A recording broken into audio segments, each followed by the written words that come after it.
the milk of these raw corn pods, cobs be used for as a weaning food. Just add this dimension.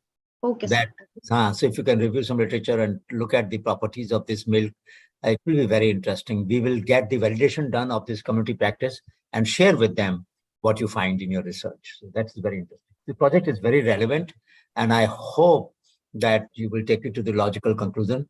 Yes, when you squeeze the milk, what happens to the dry matter? Do they use it for something else more rich, or that dry matter also has high potassium after you take the milk out? So normally here what we do, we take out the milk and just toss it in our bins or compost it or incinerate it.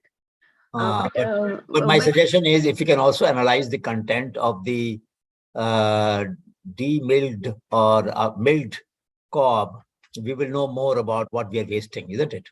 Yes, sir. Sure. That will be very useful. The biochar that you're mentioning here is a very interesting point. Can it remediating wastewater? I was about to say that. Why wastewater? Could it not be used as a water filter material? Yes, so we can. It can be used, but we thought that as it is highly absorbing, so we can also use it for a much better use. Like we are using very harmful chemicals for methylene blue and azodine removal.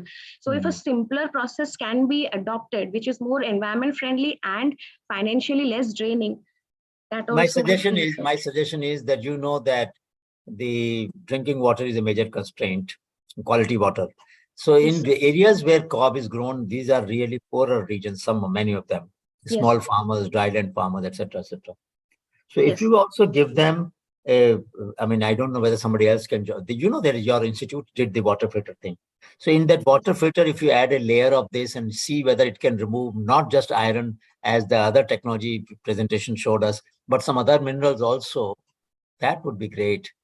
That would be great. So you can work on wastewater, but you can also look at water cleaning, filtering property. That's all. Sure.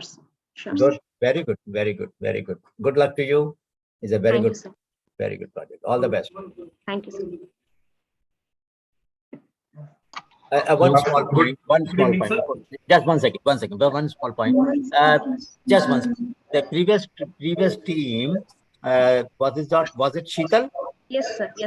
One small point, that we can send some samples of the cob from Northeast and Kashmir also, so that you can see whether the properties of cob from Northeast as against, let's say, Bhubaneswar, are there any differences in their properties? Will that be possible? Sure, sir.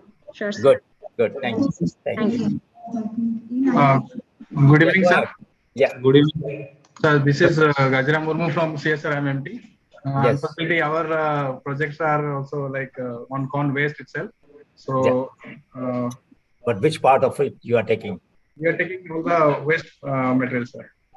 Which one? You know, one of the things I would request, if you have not taken it, just go to the next slide. Yes, sir. We can see. Go to the next one. This we have seen. Go to the next one. Our objective would be, sir, to like. Next mein jao. So we will be using this corn husk in the as a waste material to make our produce paper and cardboard and stuff. So this is our methodology. The fibrous material on the corn. Yes, sir. Very good point. So what I suggest is then, so your project is has a lot of complementarity. One point which we have not yet seen, maybe some other group is going to look into. What do you do with the silk of the cob? Silk. Because silk, you know, has a medicinal property. For women who have irregular menstruation or white discharge, this is said to be one of the remedies in the traditional knowledge system. So if you can also analyze the silk, you understand the fiber. Yes, yeah. So that if you can also analyze the silk, you will greatly appreciate that. Yes, sir. At that point. Yes, sir. After this also we have used the cob also for one more application. So this one as a cob we have used to as a biofuel, like a biofuel to on which yeast will enter, will place as a yeast, and that will ferment, and that could generate this dead microbes, and which could be used as a like microbial supplement for the high protein stuff. Wow, that's very interesting. Has it been done before, or you are going to do that first time? This one with other things has been done like rice and stuff. With the cob, I think we'll try it our first time. Wonderful, wonderful. Congratulations. This is a very good idea. Very good idea. Very good idea. One more thing also, like with the cob we will be using for the we will be replacing this red mud clay with the pottery thing, and we will introduce around some quantity around 15 to 20%. That will be helping in this using a replacement for the red mud clay, and that could be making for the pottery thing, which could have some good amount of porosity as well as some thermal stability and physical stability, and as well as we could also use in this red mud depletion, like we could reduce some kind of red mud depletion. So can you see the comparative leaching of minerals in red mud versus the more study would be done about the leaching. So this is for the next part of the study would be great for the leaching and stuff, sir. Because we are concerning about how the material would be after like combining with the corn cob, sir. No, that's very good point. I'm just saying that if once the pots are made and you want to look at whether the water kept for, let's say, 2 hours or 1 hour in these pots, which kind of minerals leach in the red mud one and the cob one would be interesting to see, because from what you are telling, to my mind, the alkalinity level should increase in the cob one, whereas the red mud one may not be as alkaline.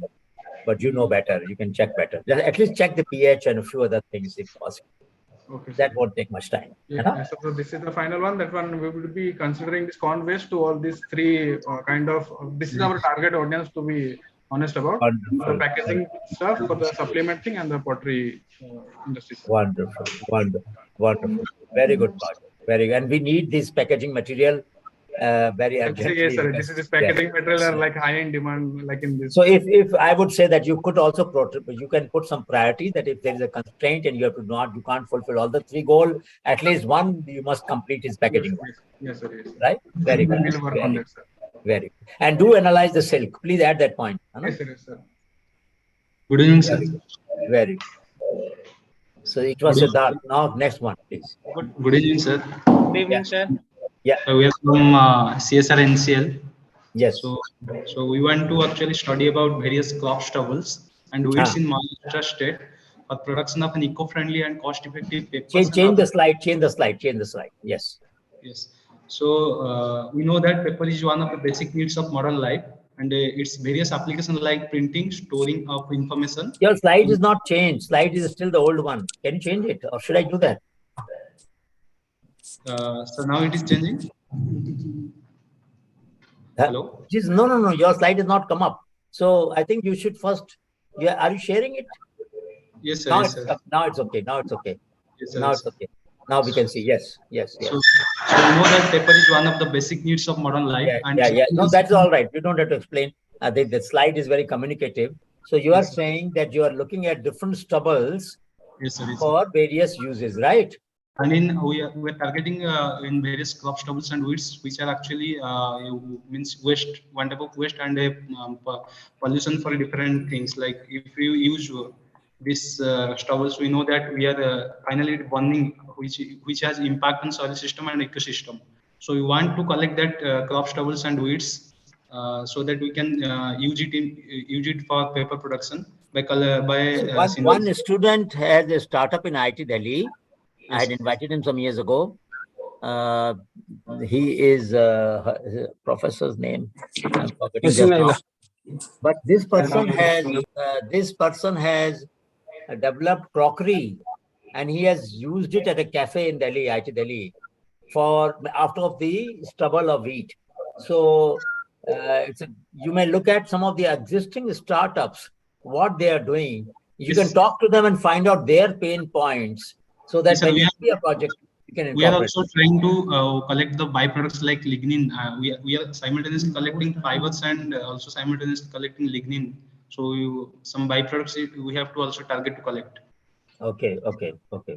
Good. And actually, these means crops and weevils are means we know from that study that in Maharashtra this bajra, jawar, and pulses and soybeans are finding in a abundant quantity. And after production, these crop stubbles and weeds are generally waste. So if we find a way to means modify to a means in a proper in cost effective way from paper, and also want to collect the lignin, then also farmers are also means in this case benefited. And also we want to yes. means Shikha, you have a comment? Shikha, you have a comment? Go ahead. Shikha, do you have a comment? Shikha has raised hand. Is it by chance? All right, go ahead, please. Go ahead. Sir, we would like to know when shall we present? Well, you just put on the chat. There is a sequence put on the chat. And you see, Okay. I think up to 10 slots I have seen. 10 slots are already booked. Yours can be 11th or 12th. Just check. Okay, sir. Okay, sir. Yeah. That was Yeah, Shikha's question. Yeah, okay. Yeah, go Sir, ahead. these webbles and weeds are actually unexplored things. So also we want to means produce this paper in a cost-effective manner. We are not using hardwood or softwood for this means paper No, I production. understood. The stubble is being used. So I Yes. think these general points you can avoid. And yeah, so I think your project is very clear. You are not only looking at stubble, you're also looking at some of the weeds. That's very interesting. Yes, That's also in means 15 to 20-kilometer area, the paper industry are there, like in Chinchewadi region. So we want to also find out the means characterization of like density, Boston index, tear index, Good tensile point. index, Good and point. also the fiber length to characterize morphological characterization, and optical properties also we want to find out. Very good project. Very We good. also finally compared with our paper and also the industrial scale of the state-of-the-art paper. It's a good idea to consult the industry because they may be having a niche for certain kind of paper and for which a stubble fiber may be appropriate. So ask them which are the niches for which they don't have a raw material and see whether those characteristics. So if they can give you their wish list of a paper, what kind of paper they are looking for, then maybe you can design that better. It's a very good idea to consult them and ask them which kind of paper they are not finding, raw material they are not finding, so that you can see whether the stubble that you're using, which stubble is suitable for that kind of paper which they want, right? Yes, yes, yes. All right. Okay. Thank you. Thank you, sir. Good. All right. So next, this is Abhirami from CSIR-NGRI, and I would like to present. Go ahead. So is my screen visible? Not yet, but it is coming up. It has come up. Yeah. So we are This you had mentioned earlier. But go ahead, please. in the mail. Yes, sir. Directly going on to with the objectives. Yeah, please come there direct. That will save time. So in our labs during the acid digestion methods for geochemical analysis purposes, HF is mostly used, and commonly skin burns are caused. So we plan to quantify the amount of calcium carbonate present in the eggshells by conventional titration method or wavelength dispersive XRD at CSIR-NGRI, and then we plan to prepare an affordable antidote gel. This is someone else's slide. Who's speaking? This is a bamboo charcoal. Actually, my slide is shared, sir. No. Someone from CSIR and NAST shared their screen. Can you wait for who is going to present now? Abhivrami, you are talking about? Good evening, sir. Myself, Mosliba. I am representing Group 3 of CSIR. All right, you have shared. Okay, then Abhivrami, can you present after her? Okay, sir. Please, since she has already loaded the slide, let us start with her. Then next one can be Abhirami. All right? Yes, sir. Yeah, please go ahead. Masumi, please go ahead. Myself, Mosliba. I am representing Group 3 of CSIR. Our topic is iron mitigation from water using charcoal as adsorbent. Yes. Your voice is lost. Masumi, we can't hear you. Just change the slide at least. We can read it. Change the slide. Come to the second slide. Masumi, come to the second slide. We are not able to read or hear. So at least change the slides. Yes, now we can see that. All right. Yeah, now we can of see. India, sir, So as we we know, understood we understood the problem that there are areas which have iron-rich water, and you can add Dhimaji also. Dhimaji also has high iron-rich water in Assam. Now come next, yes. therefore, our main objective is to remove iron from groundwater by modifying the existing traditional sand filter of Assam by applying mixed bamboo and deadly charcoal along with the and the treated water will undergo microbial profile and cell viability test. Everyone, Go ahead, please.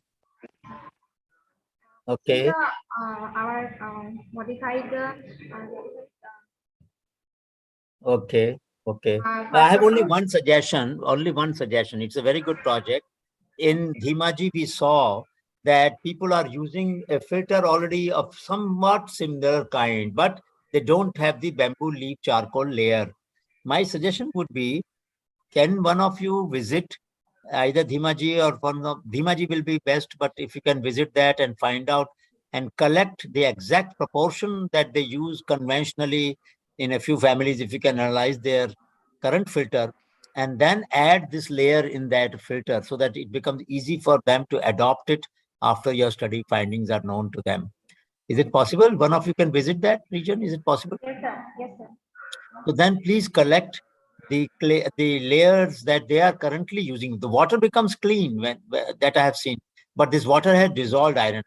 So try to look at both the iron, which is oxide, and also the dissolved iron, because in current system does not remove the dissolved iron.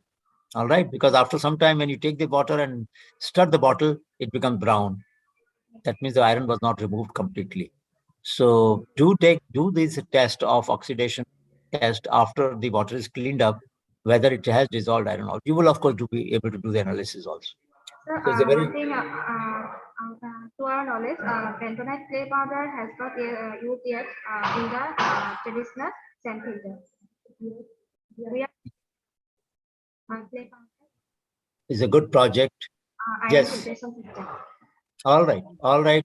Only thing is make it simpler for implementation among the communities so that it is easier. Which sponge are you suggesting? Which material of sponge? It's a market available, sir. Yeah, basically.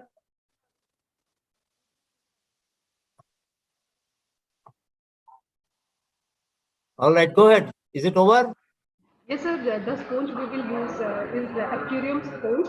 That in aquarium, they for filtration purpose they use sponge. So we would like. My suggestion is, you know that in rural areas, whether that foam will be available or not, that you should check. If it is not available, can you find coconut fiber or some such material which is easily available and can perform the same function? Try to see that, please. Because the moment you introduce some exotic material which is not available in local market or local places, then the technology will not get adopted by the farmers, by the people, isn't it? Yes, sir. So we have kept in mind all these things, and also we will do like what quantity of just try to see whether you can find a substitute for sponge. Rest everything is fine. All right. Yes, sir. Good luck. Thank you, Now, Abhinami, you can start. Yes, sir. I'm sharing my.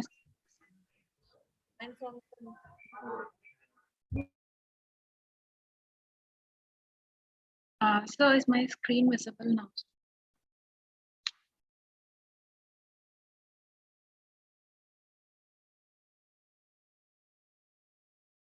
Can I continue, sir?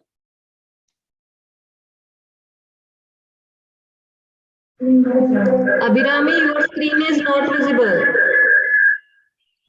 Sir, you're mute, sir. I can see the screen, but this screen is not Abhirami's. It is Abhilash Bhattacharya's. Abhirami's, can we have Abhirami's? Can we have Abhirami's presentation? Abhirami, can you start? I'm not able to see your presentation, please. Can we stop it for a minute? Can you see now, sir? Because I'm sharing. It is showing that I'm. Let me see. Just a minute. Let me just remove it. Now, Now you start sharing. Now you share. Yes. No, it is again, is it the antibacterial? No, but your name is not there, no? This No. is of Neist or Jorhat. Why don't you, Abhirami, why I can't So see? now now I'm sharing the screen. So the previous one has to unshare his screen. Arey, bhai, please remove it. Hello, sir. Huh. Sir, can you please go to the view option, and there is a lots of people who already share their screen. So from there you have to select that one who is going to present. Oh, so do you understand, Abhirami, what you have to do? Go to the view option. Yes, sir. And then select the your one, and then that is how it will come. I didn't realize that. That is good point to save the time, but it is also wasting time. So friends, please do that. And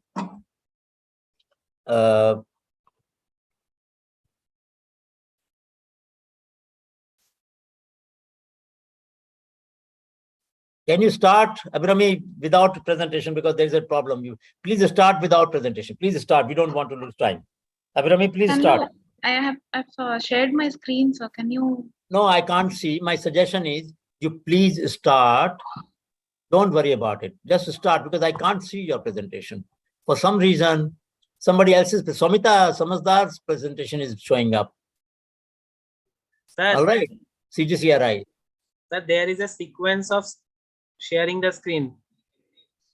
Me, okay, I'm selecting mine. Just a minute. Select your. Choose options to view. Hello, Okay. sir. Sir, we are in the queue earlier. We are.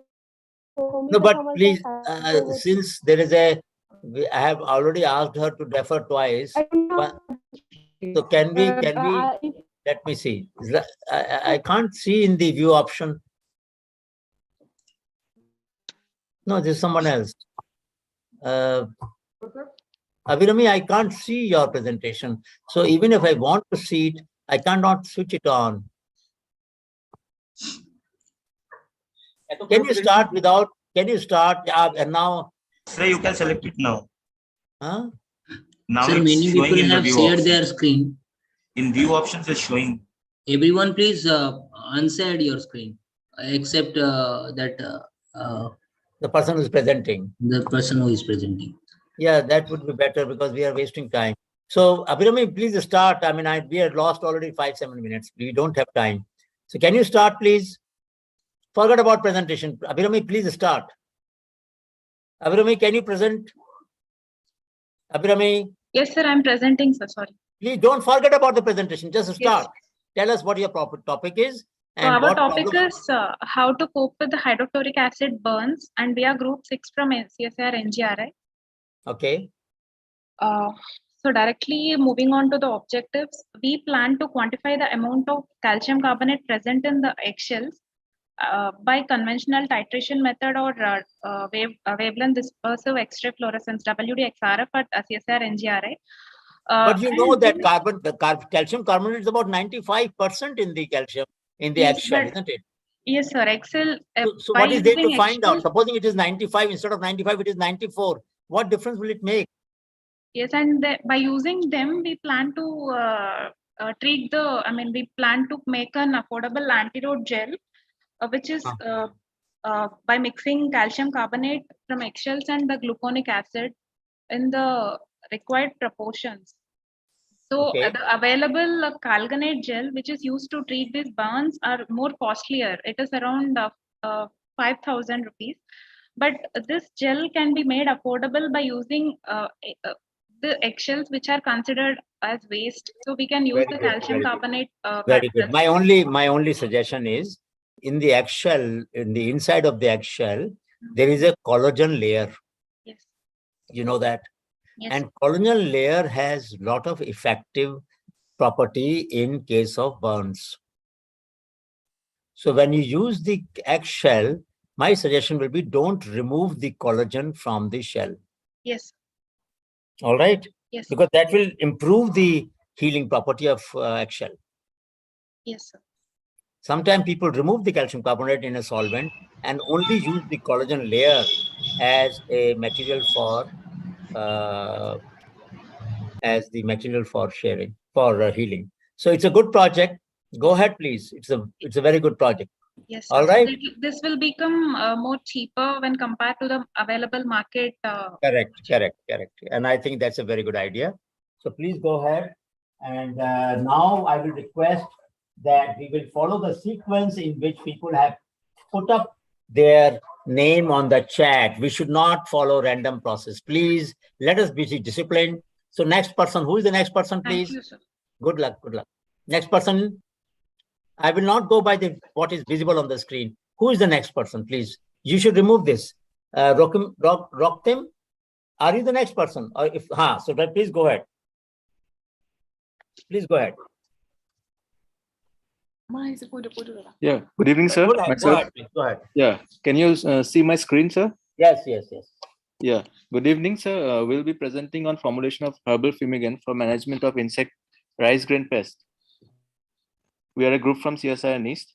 And so here's our presentation. So overall, the food grain losses due to pest is about 50%. That is around rupees 17,500 crore yearly. So in the present market, there isn't any kind of herbal formulation which can mitigate that. And we have basically the chemical formulations, which are not eco-friendly, hazardous to the environment, which depletes the ozone layer, etc. So we have tried to formulate a herbal fumigant which solves the problem. And also it also validates a traditional method or the methods that are always prevalent in our cultural systems. It has nearly 80% repellent activity. And also we have selected 3 plants that are indigenous to Northeast, and these 3 plants are specifically, they work as anti repellent to the common rice grain storage pest. Good project. Very good project. So here we have selected 3 plants: Citronella. It's a very important need of the hour. So neem is well known, curry leaf is well known, and citronella is well known. So plants are well known, but maybe the method by which you are going to make this fumigant, that may be less known. So I think you should go ahead and see whether you can also make a volatile out of them, so that if you just keep it in the room, it can work. If that's possible, that will be very nice. Yes, sir. So we are proposing to make it in the form of tablets. Like after grinding these 3 leaves, like fumigant tablets, which can work as a contact toxicity assay. Like if you just keep it in the storehouses, it can work, and also it can work as a fumigant. So like it works both ways. So to validate that, we will be going with insect repellent assays, fumigant assay, phytotoxicity assay, etc. in the lab scale. And our target pests are rice weevil and rice moth, which are the most prevalent insect pests in the region. So you are saying you will use it as a fumigant. You mean to say that people will burn the tablet on the edge of the farm? Is that what you're suggesting? Yes, sir. Yes, sir. Well, okay. Like in the where the grains are stored, like in the storehouses. Okay, grain storage. Very good. Okay. And you are going to make it a DIY process, right? Yes, sir. Good. Very good. This can be easily made at home. Yes. It's easy to care and to carry. Okay, next one, please. Yeah. Next one. Good evening, everyone. Good evening, sir. Good evening, sir. We are from CSIR, Indian Institute of Chemical Biology, and our presentation will be on combinatorial approach to develop an economically sustainable trap for tea pest. So basically in North Bengal part of the West Bengal and north side of the West Bengal, including the areas of Darjeeling and the Assam part where tea cultivation happens. So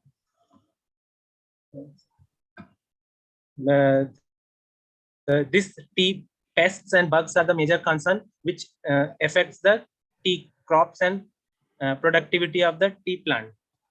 So Are the slides changing?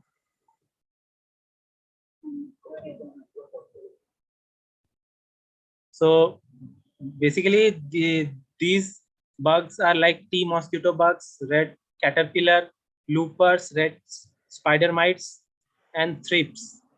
So we have addressed the problem in majority of the 3 regions, these tea states, and we have calculated the percentage of infection which affects the plantation. And basically, till now there are very less effective traps are there to catch these either the moths or caterpillars. So, and their disadvantages are they use first of all yellow light bulbs. We know And we know the problem of. Please listen. We know the problem of light trap. So, what is that which you are suggesting? So we are suggesting basically a combinatorial approach for everything, which includes in one, and this yellow light, instead of yellow light, we are proposing blue light, and which basically runs on the solar energy. No, that is okay. But my only question is whether it will attract the predators of the pest. Sir, have you done any study on that? Please look that up before you start with the project. Sir, this is both approaches. So we are attracting the predators of the pest also. My guy, please understand. You are not supposed to attract the predators of the pest. Please understand that. You are not supposed to trap the predators because predators are useful. They are friendly insects. So yes, my request is look at the literature. A lot of work has been done on this. Look at the literature and find out whether blue light attracts the predators or not. If it does not attract the predators, go ahead. If it does, then I would suggest that you should think of some other choice, some other method. No, right? Sir, we have searched the literature and it does not attracts the predators. Then not okay. Go ahead then. Then it's fine. Then it's fine. Basically, there is a then go ahead. Then there is nothing to discuss. You go ahead. Yes, sir. Make it low cost. So, and yes, sir. We have also estimated the costs of this and maintenance cost as well as solar energy. It's actually a green energy, so it will be highly effective on the long run. All right. So let us now go to that good project. Rajiv, go ahead, and your team can go ahead, and there's no problem. Now let us talk to the slot 5th or 6th. Which one is the one now? 6th one. Thank you, sir. Yeah, go ahead. Hello. Yes. Is my screen visible, sir? Yes, it is. It is. It is. Okay. So we are a group from NCL, and we have chosen the topic of microplastics. So recently there was a study that 17 in 22 people have microplastics in their blood. So from the primary literature review, we found that the main reason why humans have microplastics in blood was due to consumption of food and beverages from plastic-based materials. There is also airborne microplastic, but we are not focusing on that. We are only focusing on the food packaging and bottle. There is also the issue of biomagnification. So when people dump plastics in water, the bacteria tends to break it, or maybe the fish eats it, and then there is a biomagnification takes place and it enters human blood. But these microplastics have diverse shapes, like they can be in fibers, beads, foams, and it also depends on the type of plastic. The main cause of health concern is it tends to create reactive oxygen species, and that tends to damage DNA and cells, which causes one cancer. One question, Shubhra. Vaishnavi, one question. Vaishnavi or Shubhra, who is presenting? Vaishnavi. Vaishnavi, one question that I have is, why your name is not on the, you have given some other presentation is here. Why are we doing this? So, Vaishnavi, one question that I have is that whether you keep dry matter in a plastic can or wet, will the leaching of microplastic be similar or different? So that is one of our aims, that Research we are objective. going to do the leaching studies. So we will try to put the neutral and different pH liquids, and we will also put food in it, the dry food as well as wet.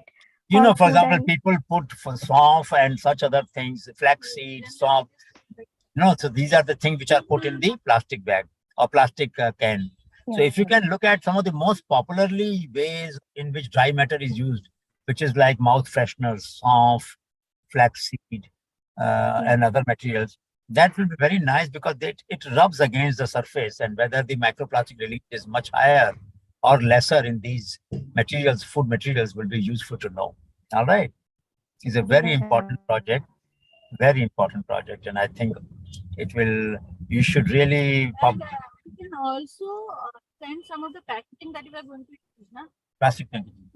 We can send that. So We can send. we can also do the study in that one. Yes, Vaishnavi, we can send. So we are planning that to take different grades of plastic available and examine them to see the surface morphology. Because if it's a badly processed plastic, then the surface is rough, and it's easier for those plastics to get into the food compared to a good quality plastic. No, that's good. That's good. Very good project. Very good project. I think this is going to be educative for all of us. You should share your report not just with me, with us, but you should share with the entire class. All right? Sure. The And whole another class. small aspect which we wanted to focus was on green packaging. Like we have Yeah, palm that we leaves, can see, banana yeah. leaves, and bamboo in abundance, but these Yes. don't usually make it, maybe because of leakage issues or availability. So we just wanted to Well, do these a are small. well known. My only suggestion to you will be, sometime people use lamination inside the material, like leaf material, to make it waterproof. How safe that is, if you can look into that, that will be nice. Yeah. Because people use lamination again outside, inside the khaki paper, brown paper, or sometimes leaf also. And that seems like a good to look at, but is it really safe? I have no idea. If you can do that, you can It's include not that. safe. So then you should tell us how leaching of the through the lamination material, whether leaching is of similar kind as microplastic. Yeah, sure. All right. Good. Next one, please. Olympia. Okay, go ahead, please. It's a good evening, sir. Yes. Sir, on behalf of CSIR-Unmet Group, I, Olympia Bora, would like to present our proposed project work. The title of the presentation is Extraction and Isolation of Natural Dyes from Food Waste and its Value Addition for Socio-Economic Development, a step towards sustainable consumption and social awareness. So beginning with the most important term, food waste. As we all know that food waste is a serious economic, social and environmental issue. Recently, there is great emphasis on the recovery, recycling and reconditioning of food waste. And the efforts are also made to convert food waste into value-added products, which will be very Now, please, eco-friendly and also be my highly request, effective. Olympia, my request is Yes. general background. All of us appreciate. Come to the main point. Come Yes, to sir. the The main purpose. unmet need that we are going to address here is to extract the dye stuff from food waste. That means value addition Okay. of food waste. All right. Okay, sir. And to determine color stability properties of extracted dye solution for commercial success, and also to use the extracted dye as dyeing agent in cloth like cotton or silk, and to aware some common people to preserve their sustainability and ecosystem, which will may. Now, can you, hello? Olympia, Also can you hear help me? to entrepreneur. Yes, sir. Just one Yes, sir. suggestion. Since these are being extracted from bio waste, Yes, sir. they will also be edible dyes. Is that a good assumption to make? Yes, sir. Please repeat your question. I'm not hearing your question. My question is, since Yes, you are sir. extracting pigments from bio waste, will Yes, they sir. be edible? Will they not be edible dyes? Yes, sir. Yes, sir. Yes, sir. They will be edible because after When extraction. you Because, sir, can you after. test it whether these colors are safe for consumption by human beings? Can we put them in our food as in sweet dishes and all that? Yes, Just sir. Yes, test sir. it. Yes, sir. We can use nutritional analysis also for the extracted dye. All Where right. we can And you will do safety safe. percentage of protein, carbohydrate. Yeah. Okay.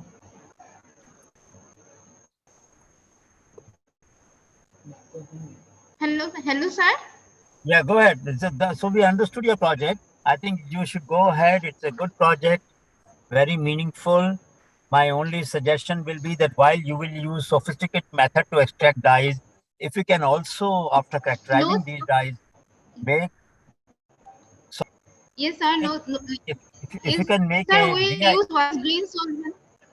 No. What I'm saying is, if you can develop a DIY process, that means where village communities can extract it themselves, that will be very much appreciated. That will be very much appreciated. All right. Yes, sir. All right.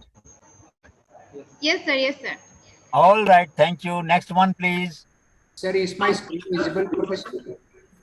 Not yet. Santi Binoy has started sharing. Santi, yes, we can see your screen.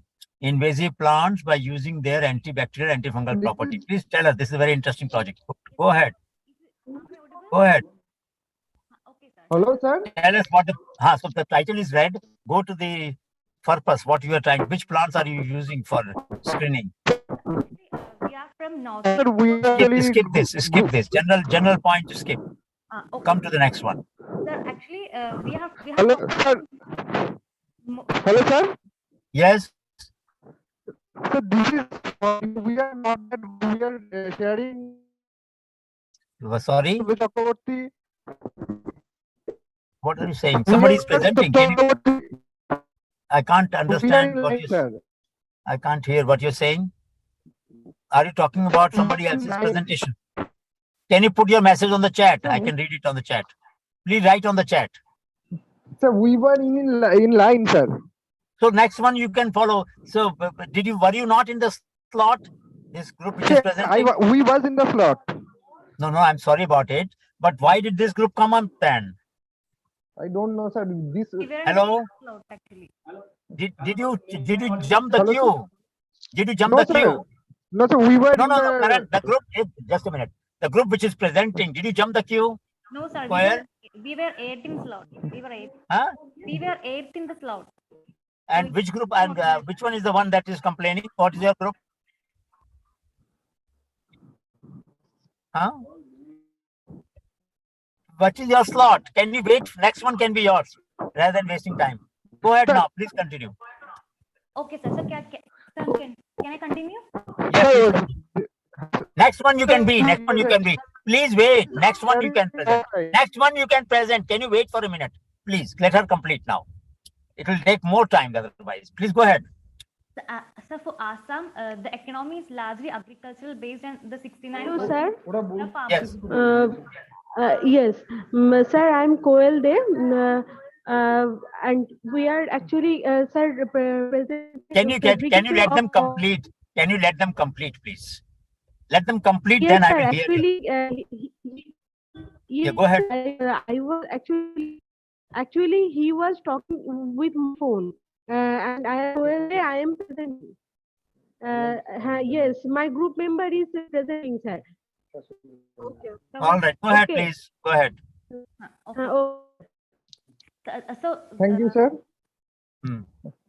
So, myself, Shashwata Chakraborty, we are Can you presenting. wait for a minute, Mr. Chakraborty? I am requesting you to let this group complete, please. Have I not made myself clear? They made half presentation. Can them take another 2 minutes? You have wasted 4 minutes already. 4-5 minutes you have wasted. You can't wait for 5 minutes. ऐसे क्या problem भाई? Please wait कर लीजिए. Please continue. No, no disturbance, please. Wait. हाँ, मिल्कानिया है आपका, lantana है, और कौन सा प्लांट है? Sir, Lantana camera and Spaghetti tribolata and Blaviella camela. Okay, so you are trying to find antibacterial, antifungal compound from these. A lot of work has been done on these plants, as you know. They are toxic plants and their toxicity has been seen, analyzed. So what is the new thing that you're going to do? Please tell us. So actually, in our state, these weeds are like present a lot, and so you're trying to develop antifungal for the human being. That is the new thing, I suppose. Human being, and also for like in our area, the houses and walls get affected by the fungus so easily. So it's a big task to clean it regularly. So by using these easily available things, if we can make a product which is low cost. Go ahead. It's a very, very, very interesting idea. Only thing you must look at is the toxicity, because some of these plants are highly toxic. Lantana is highly toxic. Okay. So you must make sure that it is safe for the human skin. All right. Okay, sir. Yeah, that you must look at the literature and then look at it. So we plan to collect this bacteria and fungus. That is okay. Now rest is clear. Please go ahead. And you are trying to see whether the fungus that affects the houses, whether these plants can help in curing that fungus also. So there are two goals. One is fungus in the materials, in the furniture or in the building. And second is fungus which affects the body. Is that right? Yes, sir. Yes, sir. Good. Understood. So that can be like mixed in paints or something? Yes. You will use it for varnishing the or mixing it with the paint while painting the houses? No, so we were planning to replace like Dettol, Savlon, like kind of a commercial purpose, like a product. We can. That means for floor surface cleaning. Yeah, surface cleaning, and also in a diluted form in the body. That is for body, but what about the building? Building also like with high concentration, or else we have to check. No, my suggestion is try to see whether it can be mixed with the paint. Okay, sir. And sometimes the nano compounds are better in terms of their antimicrobial properties. So see whether these can be nanonized and then you can mix them. All right. Okay, sir. Next group, please. Next group. Next one, please. Hello. Yeah, go ahead. Yeah. Sir, we are from CGCRI Group 2. I am presenting the share slide. So I am Shashwata Chakraborty and my co-workers are Mrs. Shomita Samazdar, Koelde and Sri Shamanna. So we are basically proposing a fabrication of cost-effective insulating. Can you please change the slide? Go to the next slide. Okay, sir. Actually, we are going for some new kind of building blocks that is made of some seashells and egg shells as a bio waste, and as soda lime silicate glasses, whichever use those are waste glasses, and we want to use these two, and we want to make some building blocks. And that is like that we will use the waste glass, seashells, and egg shells, and we will make some fine powder, and we will grinding them, and we will add some suitable binder there, and we for green stage we will form the block, and then we will keep it a hydraulic pressing machine. See, as far as waste glass is concerned, it has been used in tiles and many other such materials already. Seashell and eggshell, yes, seashells have also been used as a source of calcium carbonate, as you know, and eggshell yes, also are a source of calcium carbonate. So can you just try to see novelty of your project, because a lot of work has been done on these materials. So if you can try to bring some novelty, see how. Yes, actually, we have searched. Thank you, sir. Actually, we have searched the literature, and we have seen that there is eggshell and seashells. They have used what in different, like in red mud and in other things. But in soda lime silicate glasses, these are not so much explored space. So we have chosen the soda lime silicate glass with seashells and eggshells. All right. My suggestion is, since your life has already been done, just do the review. And avoid just replicating what has already been done. That's all my suggestion is. Yes. All right. Okay, thank you. Okay. All sir. right. Okay, sir. And Prashant, are you next? That is okay. This is okay. This is Good fine. evening, That's sir. fine. Yeah. This is Dhruva Khandwade from CSIR Chandigarh, and we are presenting our topic, the low-cost microscopy with improved. Wait a minute. Who is the next group? I saw a message of Prashant. Whether Prashant is the next group? Who is the next group? Hello. We are next in the Yes, queue, sir. as I'm per the Fauziya. section. Fauziya, you are the next one. Go ahead then. Yes. Prashant, you will be the next one Very after good them then. evening to all of you. Okay, sir. Yeah. My name is Fozia. I'm presenting on behalf of CSIR-NGRI Group 4. For societal program, we are proposing termite mound soil geochemistry, a potential indicator for assessing the geogenic contaminant of groundwater. So starting from I had sent you some comments. Have you incorporated them? Yes, sir.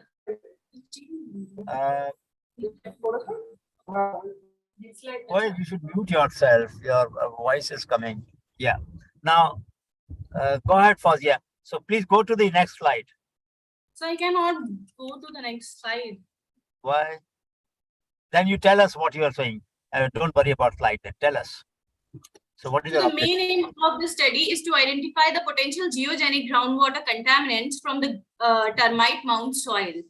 The novelty and approach of the study is literature suggests its potential and groundwater and mineral exploration, but its potential towards the identification of geogenic groundwater contaminant is not addressed so far.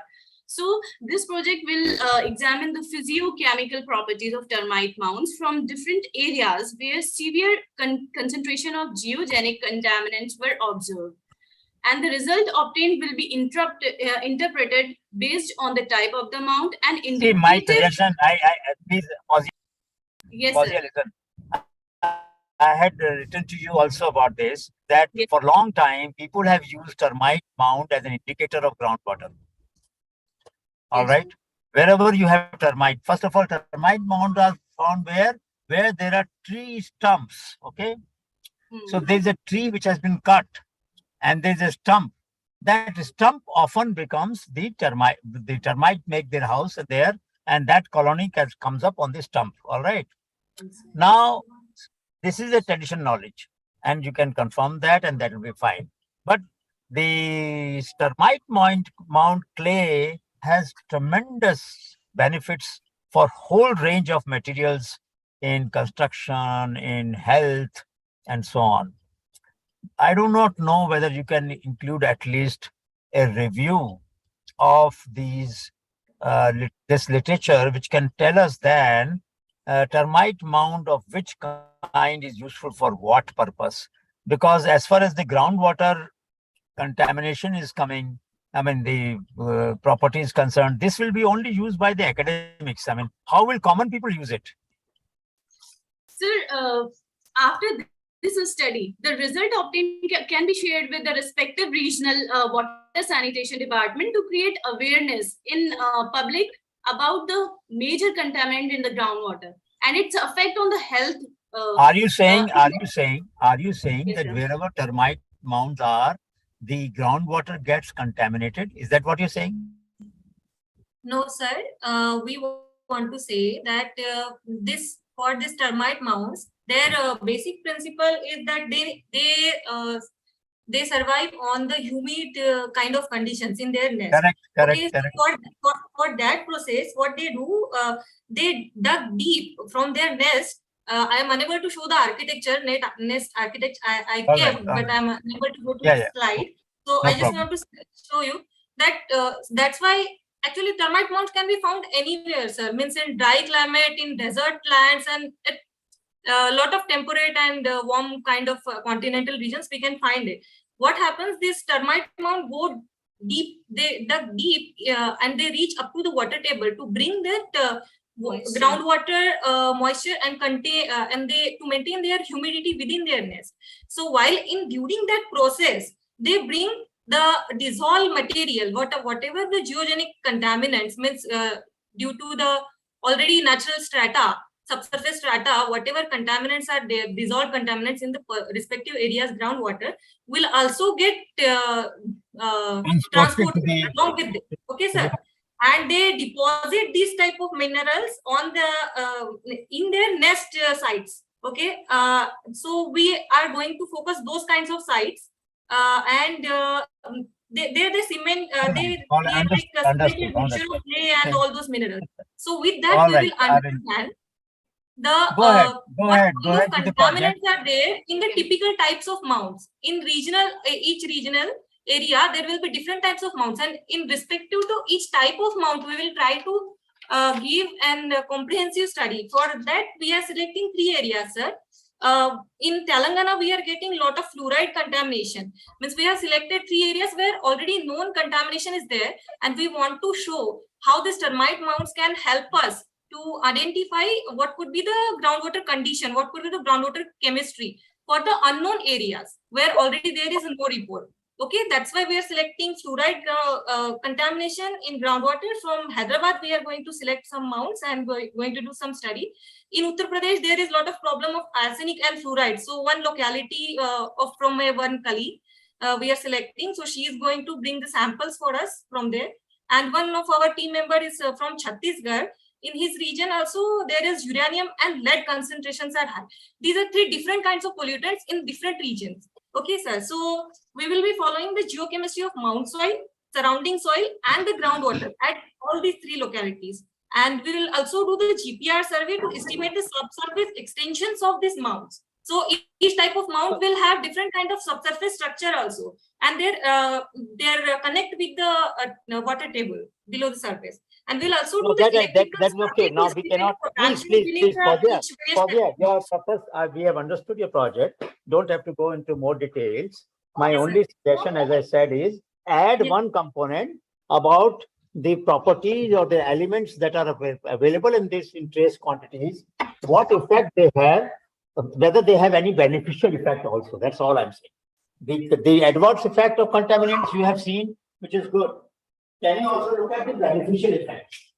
All right. Okay, sir. Yes, sure. That's all I'm saying. Termite mounds have been used by communities for thousands of years for beneficial effect. Now, maybe they were not aware of the contaminants.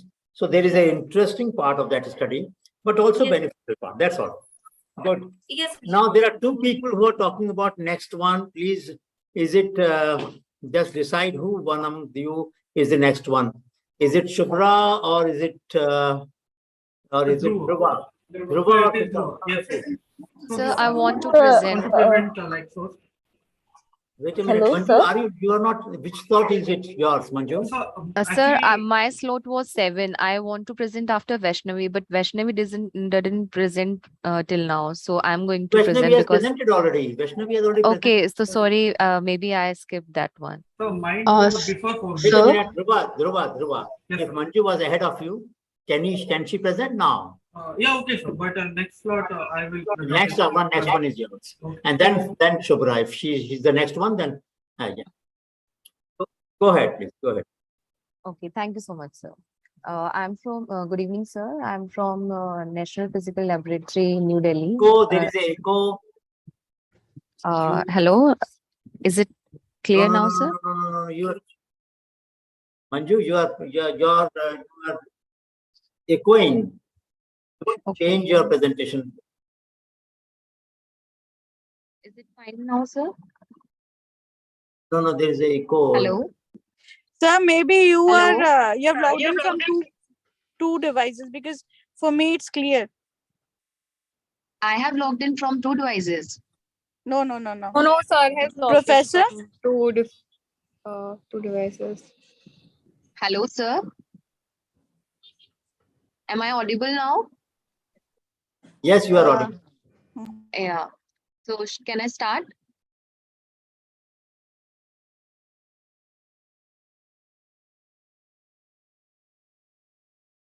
Go ahead, please. Go ahead. Sir, this is thank you, Samuel. sir. So myself Manju Yadav, and I work in National Physical Laboratory, New Delhi. And our topic of societal program is on e-waste. So basically, we are trying to aware the society about e-waste and how we can manage it. Just 1 minute. Wait.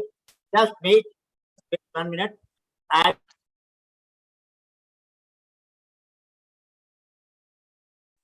Hello. Sir, can't hear you.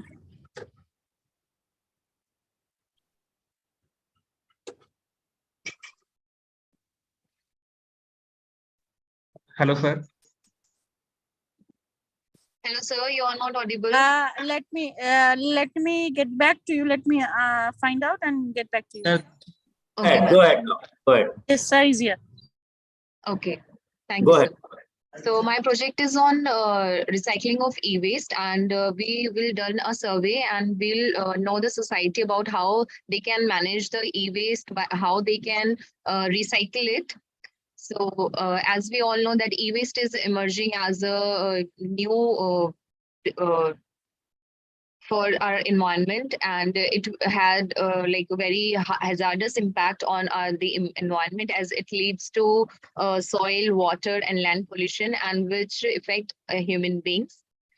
And the 20% of the refrigerators, these electronic equipments which are unused in our houses, we just throw them, and they have like various metals which are very hazardous to our environment. So it has various effects on the human being, and because they contain toxic elements, and improperly disposed chemicals can pollute our marine life and kill sea mammals, corals and fish. And the worker who are working who are rag pickers who pick them up, they don't know how to decompose them properly, and they are not aware of it, and they try to extract the metals from it by burning or leaching them. So it like eventually affect their health, and they are not aware of it. So right now, the current scenario, the status is that there are so many users of mobile phones, like over 550 million users are in India, and PC users in India is over 80 million. So this is such a huge figure, and according to the reports, that India is emerging as a leading e-waste producer after USA and China. Now, why don't you come to the point? Come to the point. What exactly will you do? Yes, sir. Sir, exactly. We'll do a Dhruva, survey. please remove your PPT. Dhruva, please remove your PPT. Just remove it. Let her talk, and after that you can upload. Yes, go ahead, please.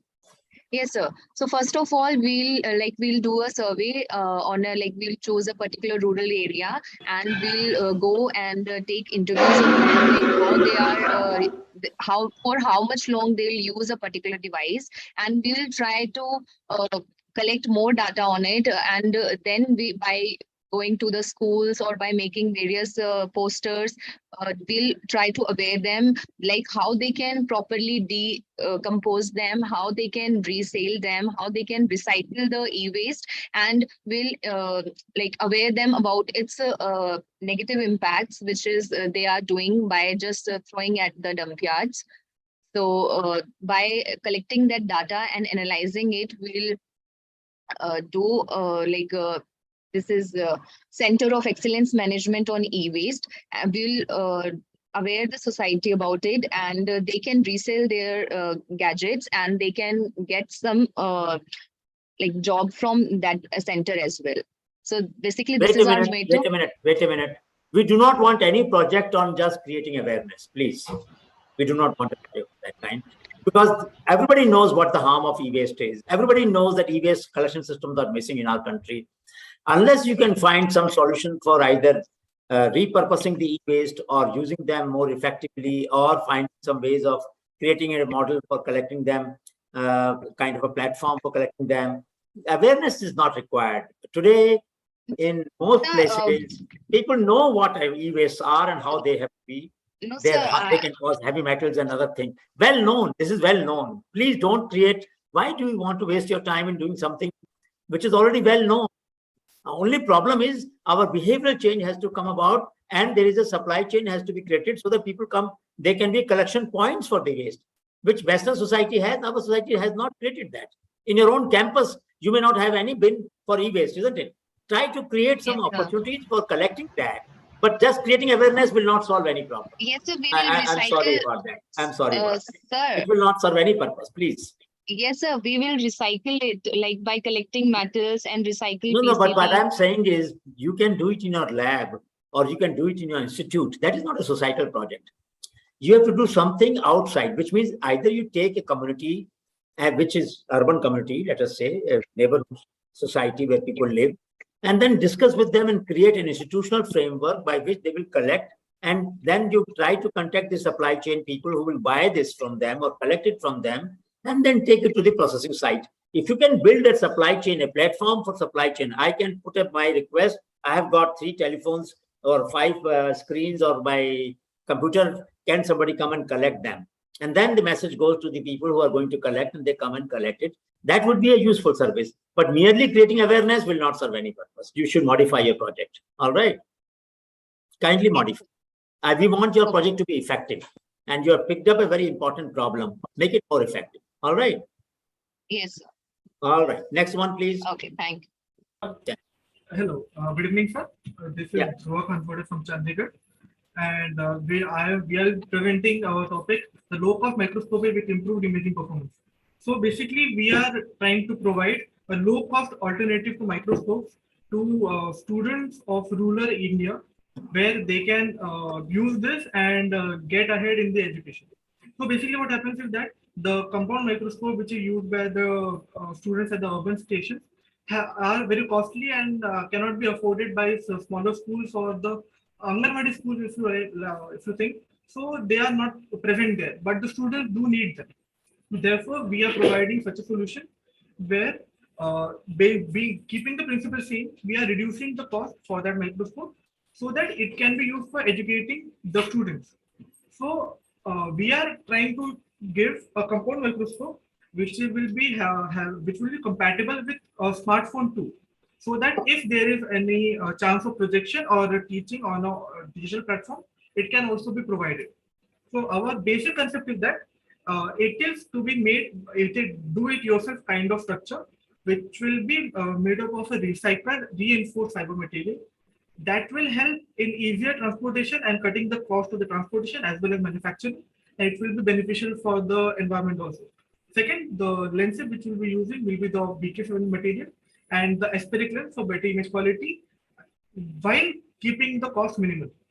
Also, as I said earlier, we'll be planning to have a design to be smartphone compatible for easy and digital teaching so that the students are benefited from this project. The cost will be around, we're keeping it at the maximum of 500 rupees per piece as compared to the 2000 or 2500, which is the price of an average compound microscope. This is just the concept, and this is how the whole project.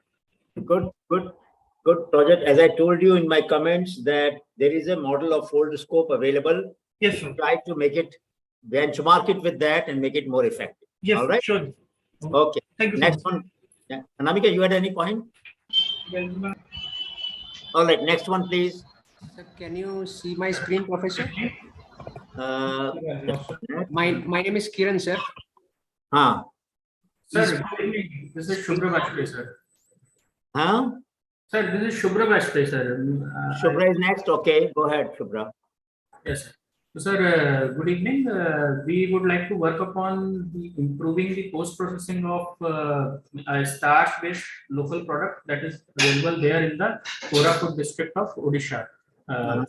So, sir, what in 2019 and 20? Just 1 second. In the view button, you select the person who is presenting, then that person's presentation will be seen. So those who are not able to see this slide presentation, go to the view button on your system and select the presentation of the person who is speaking, you will be able to see. So if you go to Shubhra, you press, then Shubhra's presentation will be shown. Yes, go ahead, Shubhra. Yes, sir. So, sir, in year 2000. Go to the point. Go to the point. Yes, sir. So, sir, what we have found that in the Koraput district, there are various villages around 200 around. So what they do is that they cultivate this kanna idulus, which is different than the cassava, and out of that they make a product known as halwa in the local language. Also, this is a starchy product, arrowroot based basically. They also feed it to the children, and they and as per their understanding, it is very nutritious for them. And so basically, it's a source of carbohydrate basically. And if we look at the usage of the starch, it is currently being used in various other food products as shown here in the noodles, biscuit, etc., cerelac, capsule cover, etc. also. So what we saw there is that, sir, they do community wet milling. So after harvesting it, they cut it and then they basically let me come to the point, sir. So they do the cultivation followed by grinding followed by drying. So, sir, in case of this grinding, they do the community wet milling. So basically, they get some one or two these kind of crushers basically provided by some foundation, sir. And question. Are you developing a processing method or machine? What is that they're trying to do? Yes, sir. So, sir, they are using this community wet milling. We would like to change its design, as well as we would like to, as you can see in the image, it is MS based product. This is basically mild steel, so it get rusted also. So we would change it to SS stainless steel basically. But wouldn't that increase the cost? Sir, cost will increase, but at the same time, if you see, the longevity will increase, sir. No, so my suggestion is you do some assessment before you increase the cost, because people have to make a trade-off between current expenditure and the future expenditure. The reason why such materials, such machines are devised is because otherwise they become very costly, out of pocket. So then a durable solution, but it never gets used, then what is the point of the durability? You understand? Sir, another thing is also important, like FSI says that we have to use a stainless steel item. No. So you distinguish between the frame and the processing part. Frame can be of other iron, and the processing part can be of steel, food grade steel, correct? Yes, sir. So try to find out in that manner so that cost is not increased too much. And if they are using some other material like wooden and all that, see whether that is effective enough. Sure. Taken? Yes, sir. So that's the small thing that we found that. Try to collect the sample of process by their machine and see whether it has any harmful elements. If there are no harmful elements, then maybe it is working well. Just check it. Get it analyzed, please. All right? Yes. Thank you. Excuse me, sir. I am Aparna Ramachandran. Can we present next? We were group 5 and we've been meeting for a while. All right. Why did you not present so far, Aparna? So because people keep presenting one after the right, other, go ahead, and go it's ahead, just go been ahead. a confusing mess. Okay, Sorry. I'm already sharing my screen. All right, go ahead. Is my screen visible? Plastic. Yes. Yeah. Good evening, everyone. Our group is from CSIR-NCL, and so our group consists of Pooja Nyane, Anirudh Murli, and myself, Aparna Ramachandran. And the broad topic of our work is analyzing the quality of primary education in India. Analyzing the quality of primary education in the country. But that is a too general an issue. There's so much studies but done by Prathama, by the other group. I had mentioned to you that unless you try to improve the quality of education. Yes, sir, I'm talking about what specifically we are doing in the next slide. Come to the next slide then. Come to the next slide. We know the problem. So the two aspects that we're focusing on is that the quality of education has remained subdued in spite of significant efforts by the government, such as the Sarva Shiksha Abhiyan and National Education Policy, and so on, as well as the COVID-19 pandemic has retarded the growth the growth that was seen in education, as can be seen in the graphs here that show the marks across different subjects for different classes. So to tackle this, we propose on doing the following. So we'll collect data, primary school data from an array of reports available in public database. These are all we've listed the reports that we'll be looking into here. All of these are published by following analyze for different aspects of the data, such as the overall change that has been request to seen. you again is, Aparna, Yes, my sir. request to you is again same thing that Yes, I sir. had sent you in the mail. This analysis is well known. There are a lot of published. Yes, sir. We've incorporated I can send you any number of papers. Ravi Mathai Center for Educational Innovation at IMA has published so many theses on this subject. There are PhD theses on this subject. There are published papers on this subject. Why are you getting into something which is already well studied? You tell us how would you Sir, change the something? performance that is mentioned is year-wise. So what we are doing is we are comparing the data of multiple years from 2015 to It doesn't 21. matter. There are theses available which have looked at different cohorts. So they have also seen how over the period of time performance has gone up or gone down in some areas. This is well known. So the novel aspect, So please, novel I aspect mean, of our work we a took simple that academic. we do Listen, plan. please listen. Yes, sir. Aparna, please listen. Yes, A simple academic Yes, sir. analysis Yes, sir. would not serve any purpose. This is not the purpose of this program. I have mentioned this to other groups. Yes, sir. I will be insisting with you also. Please don't mind it. But we want something which will change, something which can improve the quality of education. So if you can create content for, let us say, some classes on science and math, that will be much more useful. Open source content in Marathi or in some other like Indian languages. If you can do that, by all means, it will help. But Yes, what will be the purpose by just doing an analysis? It will not change anything in the country. It will So, not change. sir, after the analysis, we also do plan on interacting with a few NGOs. So we've already contacted an NGO, like we had told you. No, but what I am Care trying India to based say, in Aparna, India. you are not able to get my point. Yes, sir. You will analyze the problem and find the things which are well known already. We know the quality of education. We know the survey by Prathama has shown that people even in the class 5 cannot read or write a sentence. It is known, isn't Yes, it? sir. Haven't you read the Yes, report? sir. Then Yes, what sir. are you going to find new now? And they have also shown that whether the quality has gone down or up. After COVID, the situation has become worse. That is known. Everybody knows that. For 2 years, children were out of school. Most of the poor children. They did not have online education. So we know that their situation is very bad. Now, Yes, sir. the question is, how do we improve their condition?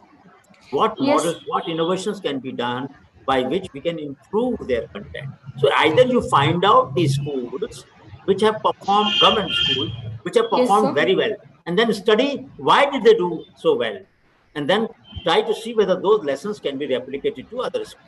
That can be a viable project. Okay, But the can one that we you bring us now interrupt, is not worth pursuing. Please So, appreciate no, that. sir, Not sir, worth you pursuing. had mentioned these in your email to us that we should look into the regions that have performed well in spite of the pandemic and maybe contact the government officials such as the district collector and such in those regions and ask them what were the measures they took. So we... Why go to the collectors? You take few districts. Don't go to the entire Yes, country. yes. Can't analyze the entire country. Yes, yes. Have you Just found, the... have you analyzed the regions of high performance?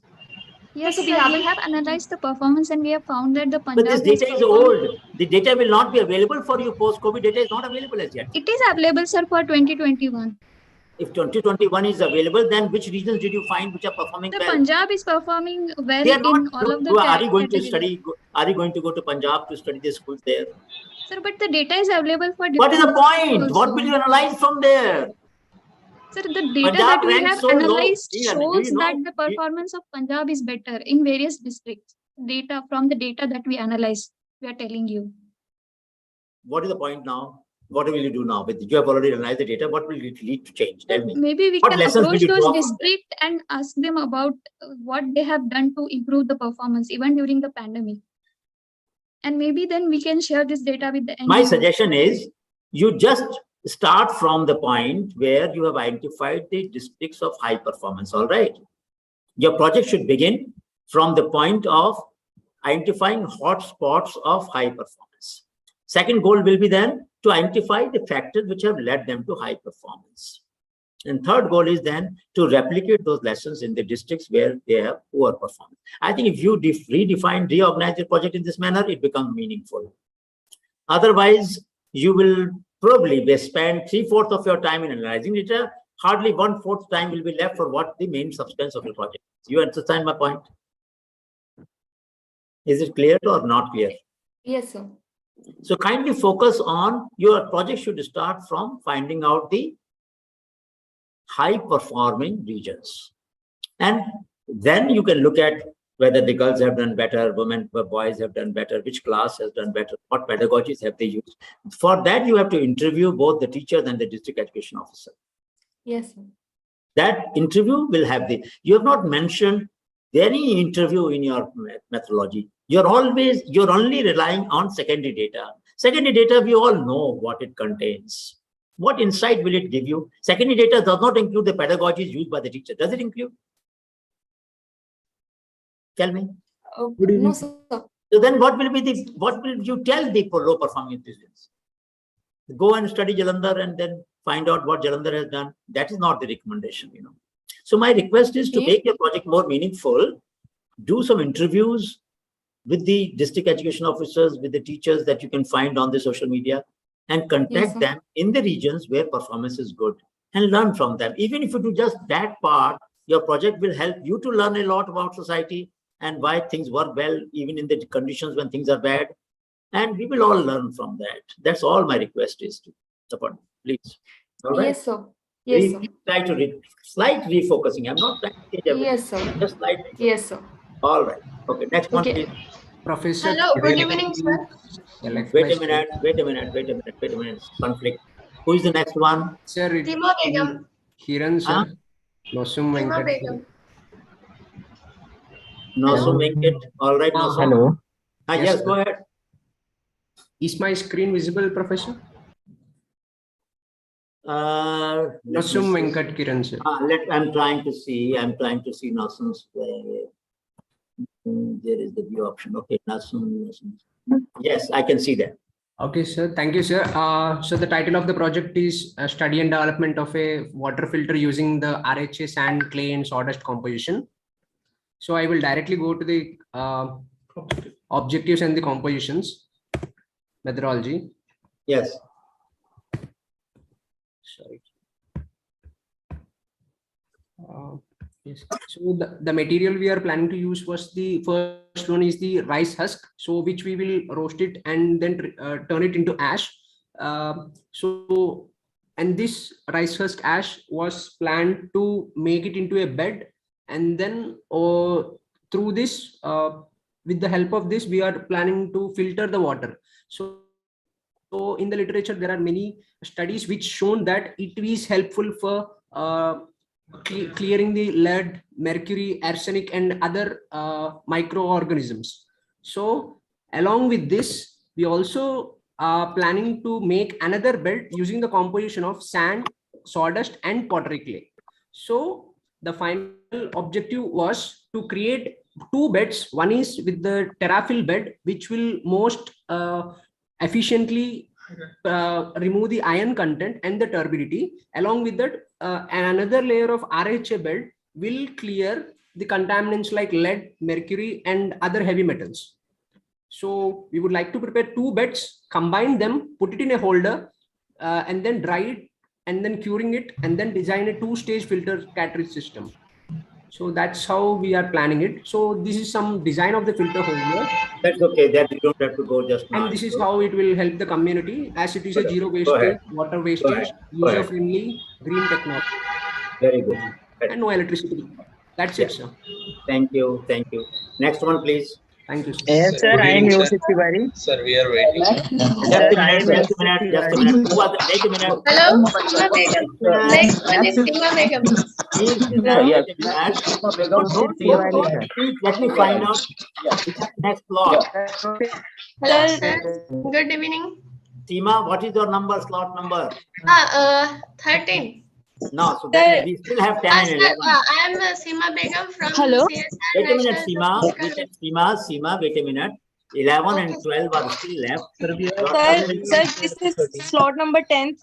Hello. So let the slot number 10 continue. Seema, your turn will come in 13th slot. So three more people have to go. All right. Sir, I think many came in between and interrupted. I think Seema was. I'm sorry about that, but we are trying to follow the sequence in which you have entered on the chat. So please, who is the next slot? Which is the next slot? 10th Sir, number. this is Neelam. Hello. What is the slot number? Slot number 10, Neelam. So 10th. Can Neelam start, please? Rahmat, what is Yes, your sir. slot number? I've already shared it. I request, sir. I request. Let Seema. I request to all that. After Neelam, the group from NCL will present, which is 11. And then there is some group which is 12. And then there is a slot number 13, which is Dhananjay. And maybe this. Sir, Seema was in the queue after Aparna. Hello, And sir. then What's somebody, our group number? Seema was in the queue after Kiran, who presented before this guy. So that means Seema, Kiran went out of the queue. That is what it means. That means that Yes, Kiran went beyond. He jumped the queue. Seema, Don't despoil the let- entire queue now. So let us go to the 10 number, slot number 10. Who is the slot number 10? Sir Neelam, and I have shared the presentation. All right, go ahead, Neelam. Go ahead. Okay. Our topic is novel home system, and the problems we are dealing is solid, and which we know the problems related to it, leachate and the affected due to this, and infectious diseases, as well as the existing composting system has many problems which are available to the families, so that take long time. It requires maintenance. It emits odor, catches fire sometimes. So what our model is it is personal, and it can be created. We are dealing directly with the scrap dealer. The container will be taken from them, and that's why it reduces the cost. Bhai, kaun bol raha hai? Please, can you keep quiet? Who is presenting? Rajkumar, you are disturbing the entire class. Please don't disturb the entire class. Yes. Go ahead, Neil. Okay, sir. So it is based on the aerobic composting mainly because it takes. What is new about this composting system, that it will cut down cost, and it, as per the family, we are personalizing it as per the container will be taken from the scrap dealer. Yeah, I've muted Aparna. She was speaking. Can you continue, Neelam? So tell us exactly what you are going to do. What is it that you are using a filter for waste? Sir, it is based on wastewater of the kitchen, right? No, we are making a composting model for the families, normal family, and we are personalizing it, and we are making it less expensive. Okay, go ahead then. This is a good project. We need such solutions. All right. Yes. All right. So the container is the main cost detection part. We are taking it directly from the scratch, and as we can see the model and through the presentation, we'll have it is based on the aerobic composting because it takes less time, and this is the methodology will be it will be a personalized, so it will be given what families we are dealing. If it is a big family, then the changes will be done, and it will be provided how to put the waste in the containers, and everything will be provided with that. All right. Okay. Good luck. Good luck. Good. So the cost, if we are considering a family of 4, then the will be costing around 280 to 330 only. So this is the main target that being a composting. I will implement and it. it will. I will implement it at my house also. Once you design it, let me know. Yes, sir. Make it DIY Yes, solution so that we can assemble it ourselves. Yes, sir. Thank you. Good. Very good. Very good. Very good. Thank you. Very good. Now, next project, 11 number, please. Thank slot you, sir. 11. And friend, please understand the slot number is the sequence in which you have entered on the chat. We are following that slot number. And let us honor the slot numbers. If you did not put the slot number, put it now. Put on the chat, next slot number. We have up to 16 I have seen, 17 I have seen. You put your slot as 18, or if nobody else is there in 18. But let us continue with this sequence. Otherwise, there is no order. Yes, go ahead, please. Hello. Yes. Hello. Yeah. Yes, sir. Good evening, sir. Good evening. Hello. Go ahead. Go ahead. Go ahead, please. Good. Sir, myself Yoshit Tiwari from ACSIR-Unmet Durgapur. I am presenting on development of pneumatically controlled multi-purpose digging device for agriculture applications with Diya Mukherjee. Go ahead. So, sir, yes, sir. Go ahead, please. So yes, what problem are you trying to solve? What problem are you trying to solve? You are working on the farm. The problem is that this, like operating hole, like Fowda is very tough and hard and very slow work for the many farmers or farming laborers. And so it can be automated by using pneumatic control, pneumatic devices, pneumatic cylinders.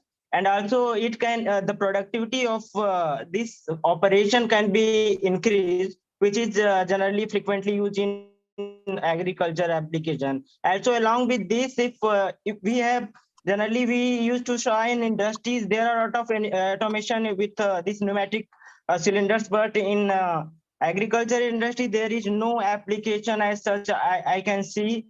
So I am proposing that with this pneumatic application of pneumatic cylinders, we can automate these kind of operations to increase the productivity of agriculture and also to reduce the effort of the labor also. So all right. Okay. with these, there are other operations also like how much would it increase the cost? Nearly, sir, it is 12 to 13,000 rupees required to make this system. And again, this cost is fixed. Then if you want to increase number of operations, like you want to make pickles, if someone have my suggestion, Yoshit, please listen. I don't want to discourage you, but you know, a device, a spade, which costs, let us say, 300 rupees, if you make it into 10,000 rupees, how can anybody afford it? Find out sir, the but cost my thing is to operate it for multiple purposes. So no, please the cost understand can be that. reduced. No, but different operations require different tools. You don't perform multiple operations at the same time. You understand? Removing weed is different from creating, let's say, the furrows or making a bund for water management.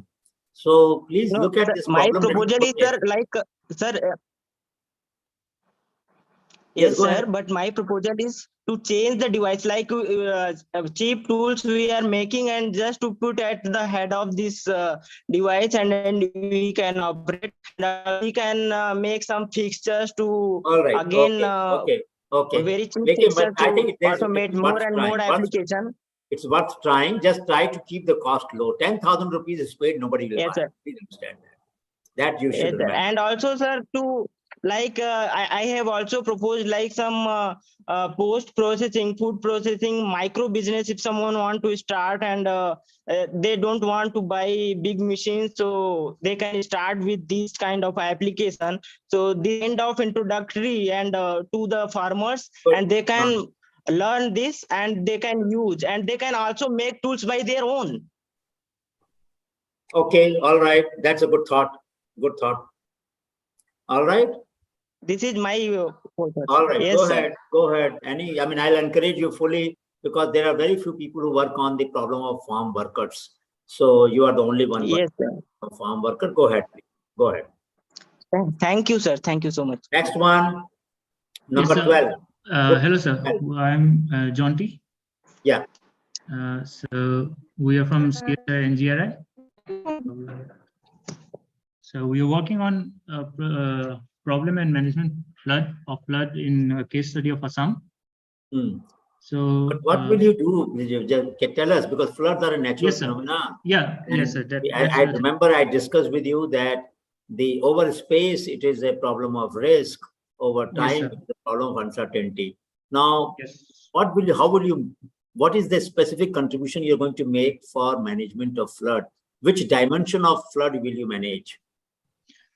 Yes, sir. So our problem, as a lot of people know about, it's that Assam is not a So what we mostly looked at is the timeline of flood. So the major floods, not just the minor. You know that forecasting of flood is not something that Indian Meteorological Department has resolved so far. Yes, sir. We are not. So even if you use 100-year data, you will not be able to generate probability of when the flood will come. That matter is an uncertainty. Where it will come is predictable. That is welcome. Yes, sir. That's one of the point. Estimated. Yes, that's one of the point in our project, sir. So my suggestion is, don't waste time in forecasting. Yes, that's sir. Not a problem worth taking up. Now, if you know which regions are having flood, what technologies or what processes are you suggesting for managing? Yes, sir. We are not like going for complete change in the whatever instrument we need, but what we are trying to say is the steps that can be taken to avoid most hazardous the effectiveness of flood can be avoided. Can I suggest something, Jonty? Yes, sir. If you are going to work in this region, can you inventorize the current coping strategies of communities with flood? Yeah. And then see which of these can be improved.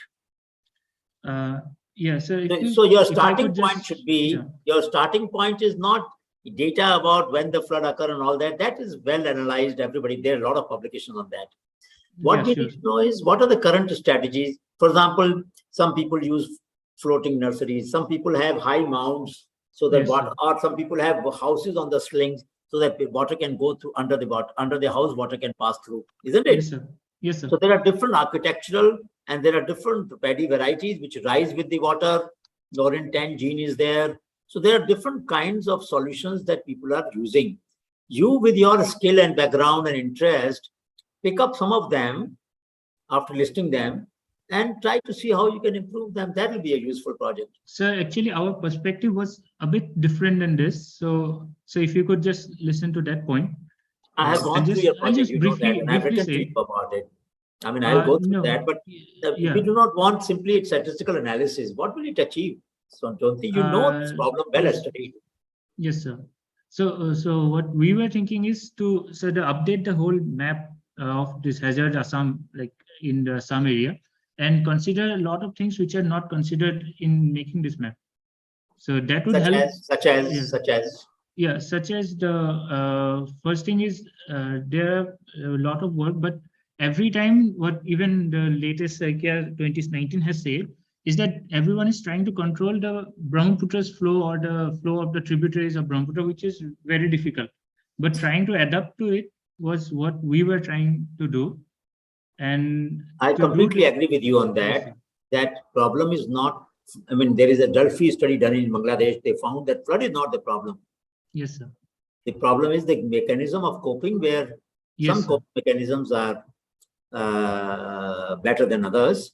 So if you can try to incorporate the study of coping mechanisms with flood along this map, take some sample sites, high flood, low flood, and very low flood. Just take 3 sites if you can, and talk to the communities to understand how they cope with the flood. That will be something new for you also, isn't it? Actually, I'm from there, sir, so I know. No, being there is one thing, but as a student, you study that, you look at different strategies, but from different communities, you learn something new, isn't it? Yes, sir, that's true, sir. So my suggestion is do that, maybe involve some NGOs, maybe involve some school students, maybe involve some college students, get some survey of coping strategies done, and then see where can you, using your technology and knowledge, strengthen those coping strategies. That will be a meaningful project. All right?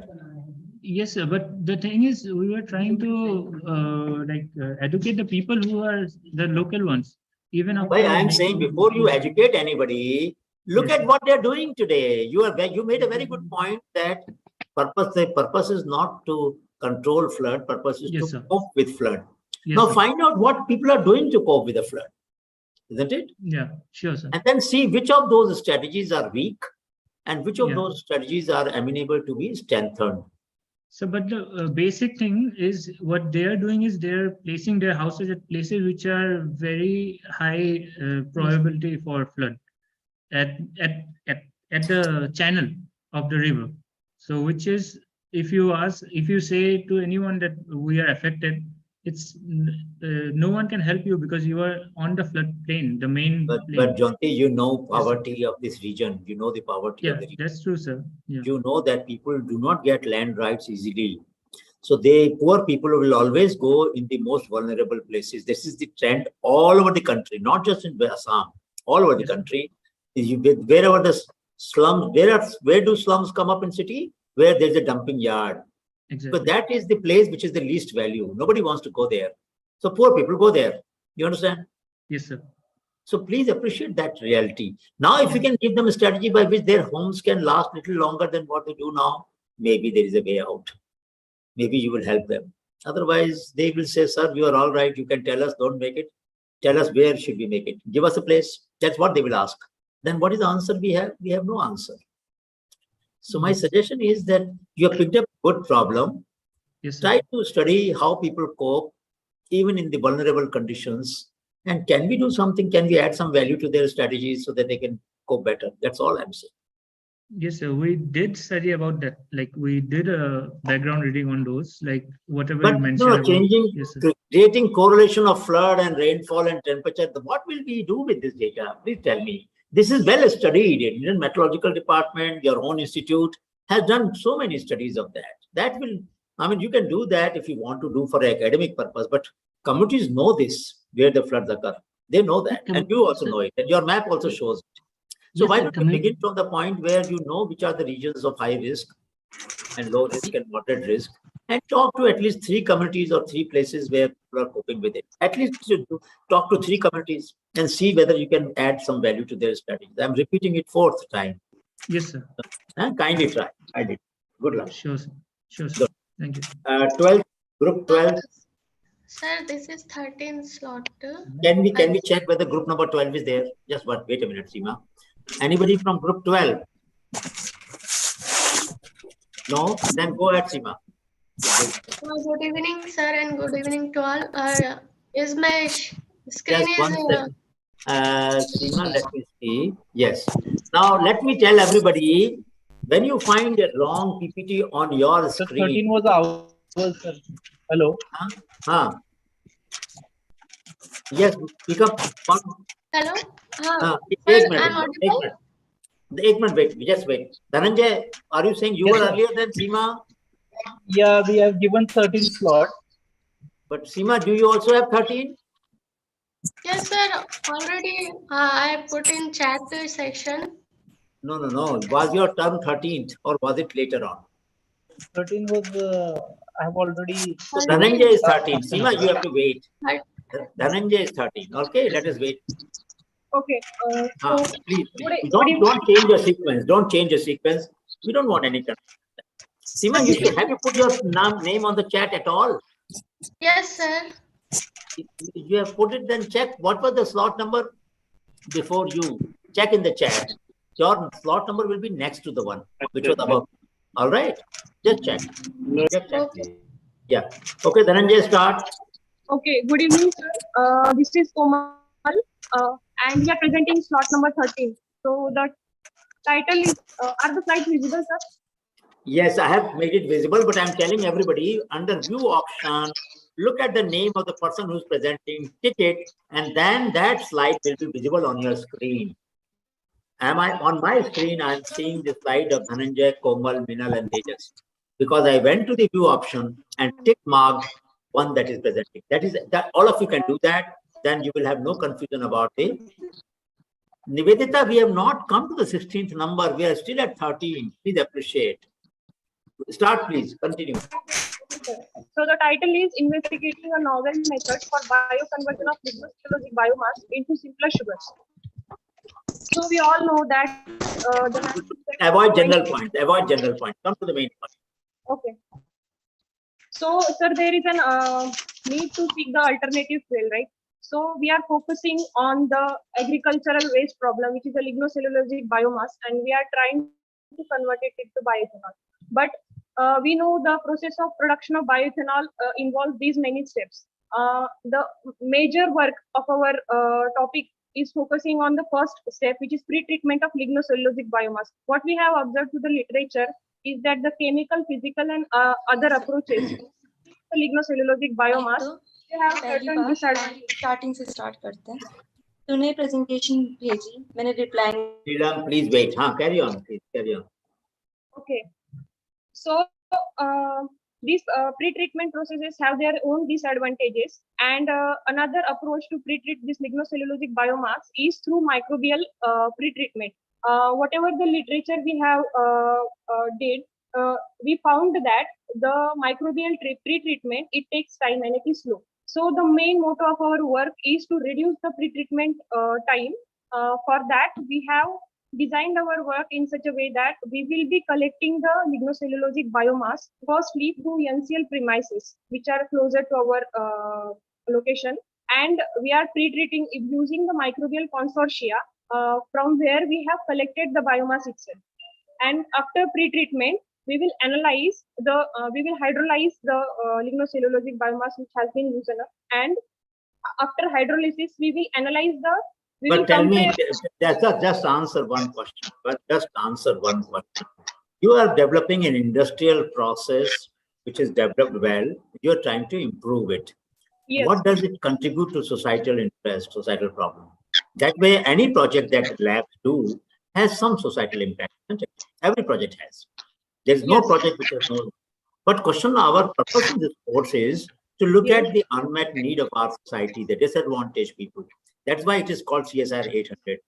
And then look at those problems and solve it. So if there was a process which people were doing inefficiently, and you can improve it, as people have tried to discuss so far, that would have been very useful.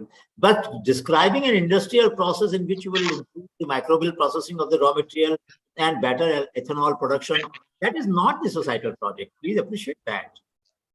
Sir, but the can you rethink and look at how some of the problems that communities face, let us say in the fermentation technologies. Fermented food is there, fermentation is done for many other purposes. And if you can improve, if you are interested in fermentation, then you can improve the processes of fermented processes in either food or maybe textile. Even some of the fibers which are extracted from natural materials are also after fermentation are extracted. So maybe you can look at some of the fermentation technologies that people use and improve them. That would be very meaningful. This project doesn't fit it here. Please appreciate that. Don't mind it. Huh? You understand the point? Do you agree with that? Do you agree? Yes, but the overall biomass which is collected into the city of. Please appreciate that any industry which uses raw material, let us say sugar factory. Sugar factory uses sugar cane, correct? Yes. And sugar factory is an industrial factory. You can improve that process, surely, but is that what we will call as a societal project? For whose problem are you solving?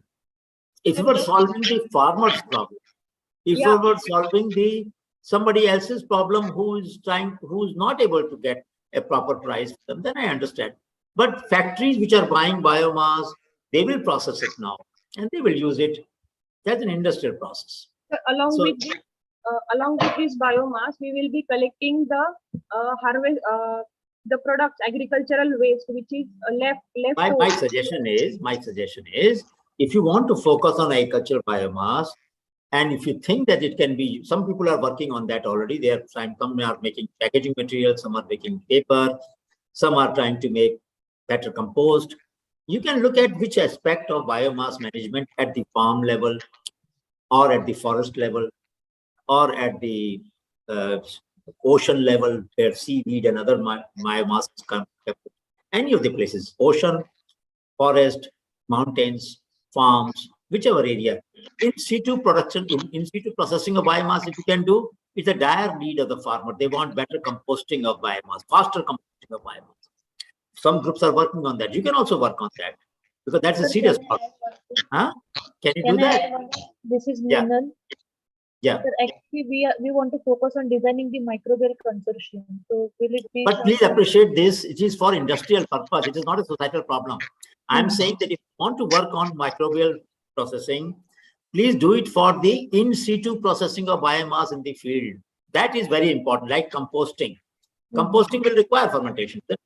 But if you can develop better mix of microbial culture, microbial consortia, which can decompose the biomass faster, by all means do it. That's a desirable project. Very much needed by the country. But that is what we want to put forth, that we want to design a microbial consortium. I'm saying you are doing it for ethanol production. That is not the purpose of our project. Then not for ethanol production. We are designing a microbial consortium so that pre-treatment will be easier. For what? For whom? For whom? Pre-treatment for whom? for the farmers only, so they can. Farmers don't give you pre-treat it. Do farmers pre-treat biomass before selling it to the alcohol factory? Are you saying that? No. Why are you arguing? Please appreciate the point and try to modify it. That's all I'm saying. If you want to justify, you can justify anything. Then there's no focus. So kindly keep the focus. And we are not at this moment in methanol production. People make ethanol in the tribal people make ethanol. You know that. Yes. They make liquor. They make liquor out of mahua seed, mahua flower, and many other things. Yes. If you want to give them a better technology for making liquor in the villages, by all means do that. If you think that is a desirable goal, I don't think so, but you can do that. I will not deny that. If you want to make tribals get better liquor, by all means do that. But the government policy is not to encourage liquor in that area. So please change your topic, slightly modify it, and see whether you can help farmers to decompose their biomass in field as a fertilizer, as a biomass, as a compost, or let them make some product out of it. Yes, sir. Yes. All right, thank you. Yes. Sir, can we go forward for composting then? Composting, yes, go ahead, composting. That is a very desirable goal. Just very desirable. So kindly do that. Collect different biomass and see how your microbial cultures can do that task, and try to use the ICR's biocomposter as a benchmark, as a control. And if you can do it faster than and they sell it in 20 rupees. So you can order it from Karnal, get that biocomposter. There are some others available in market. Buy them. Okay. And see whether yours is faster than them. Then you have made a very important contribution for the country. All right. Yeah, thank you, sir. Good luck. Next one, please. Hello, sir. Am I audible? Yes, you are. Good evening, sir. I am Priyanka. Priyanka Sharma from CSIR-CBRI Roorkee. Our topic for the societal Is your program. group number 13 or 14? It's 14, sir. 14? All right, 14. Go Yes, ahead. sir. Slot number 14. Go ahead. Sir, our topic is development of AI-based traffic monitoring and warning system for hilly terrains.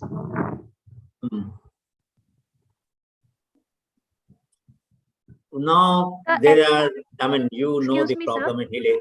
Go ahead. I mean, my Sir, only actually, point is, I'm unable to move to the next slide. Can I just speak? please speak. Yes, sir. So we all know that the fatalities and injuries caused by road accidents are becoming the matter of great concern, particularly in the hilly terrains.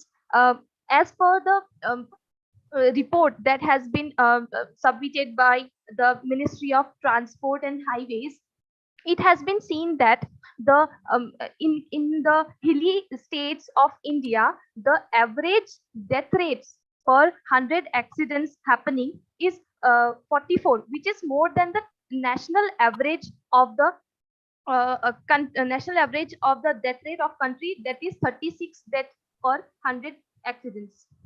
So that's why we are focusing on the hilly terrains. And the possible reasons for the road accidents can be overspeeding, defective roads, lack of road safety signboards, etc. in case of the hilly terrains.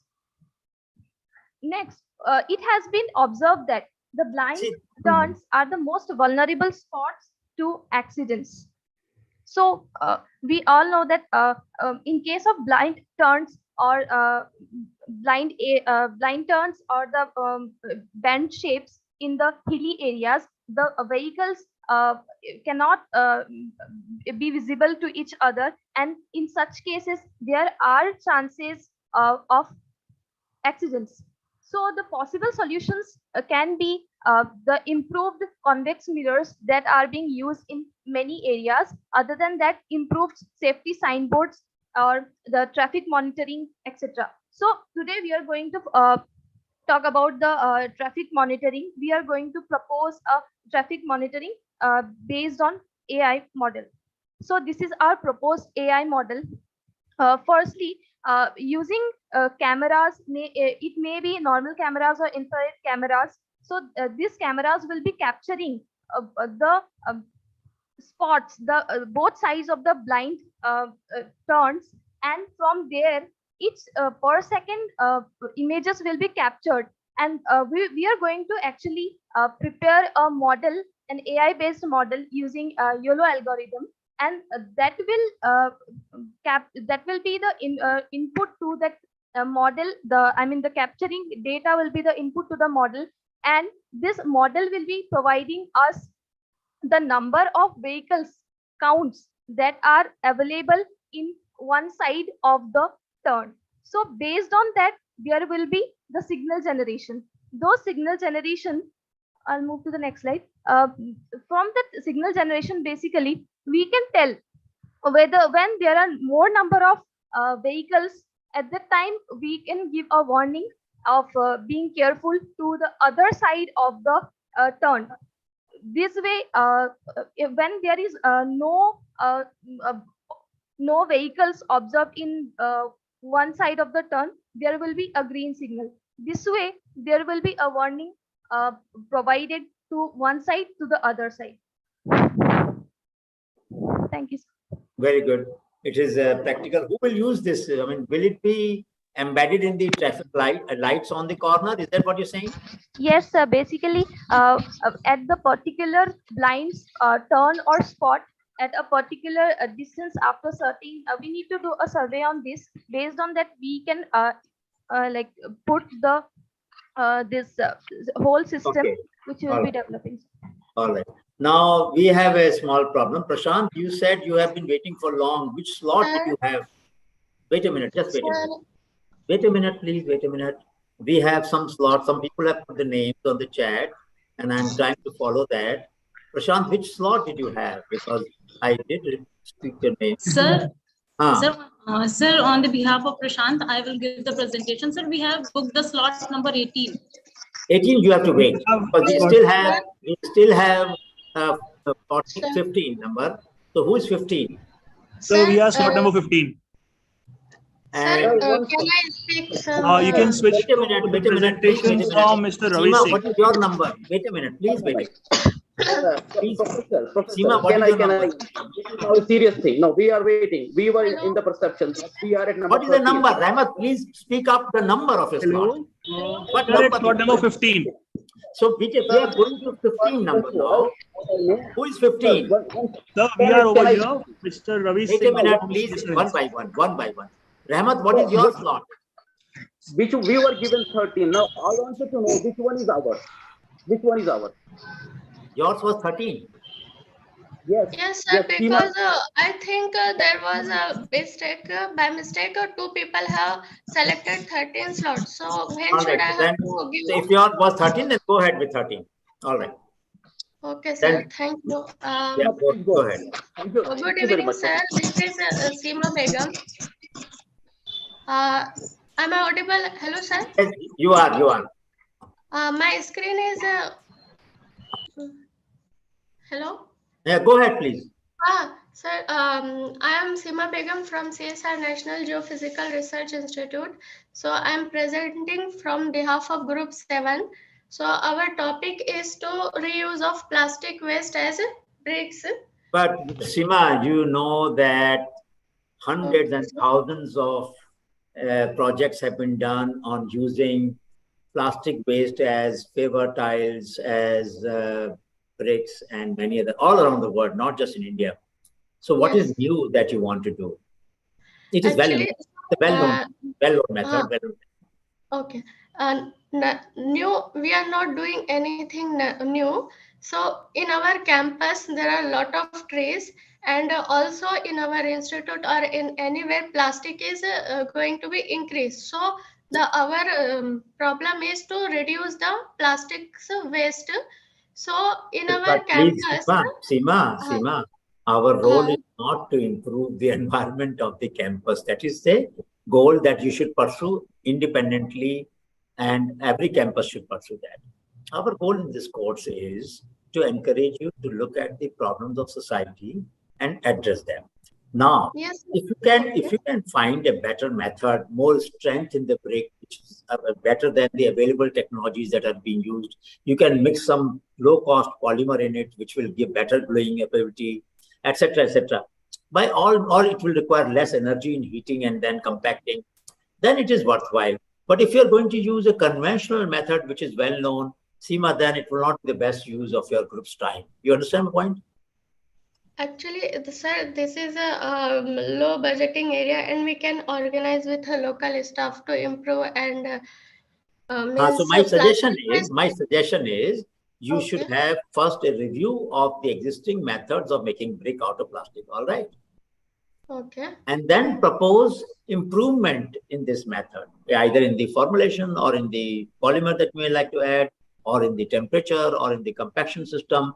Some system should have novelty and cost effectiveness so that society, people who want to make bricks out of them, the small entrepreneurs, Yes, sir. can We benefit. have cost effectiveness means with plastic waste, we can fill this plastic bottles can be filled with the other plastics. So that can be used for a small making sitting benches, walking tracks, shading roofs at the parkings, and then the tree guard, boundary walls, and the dustbins, small huts.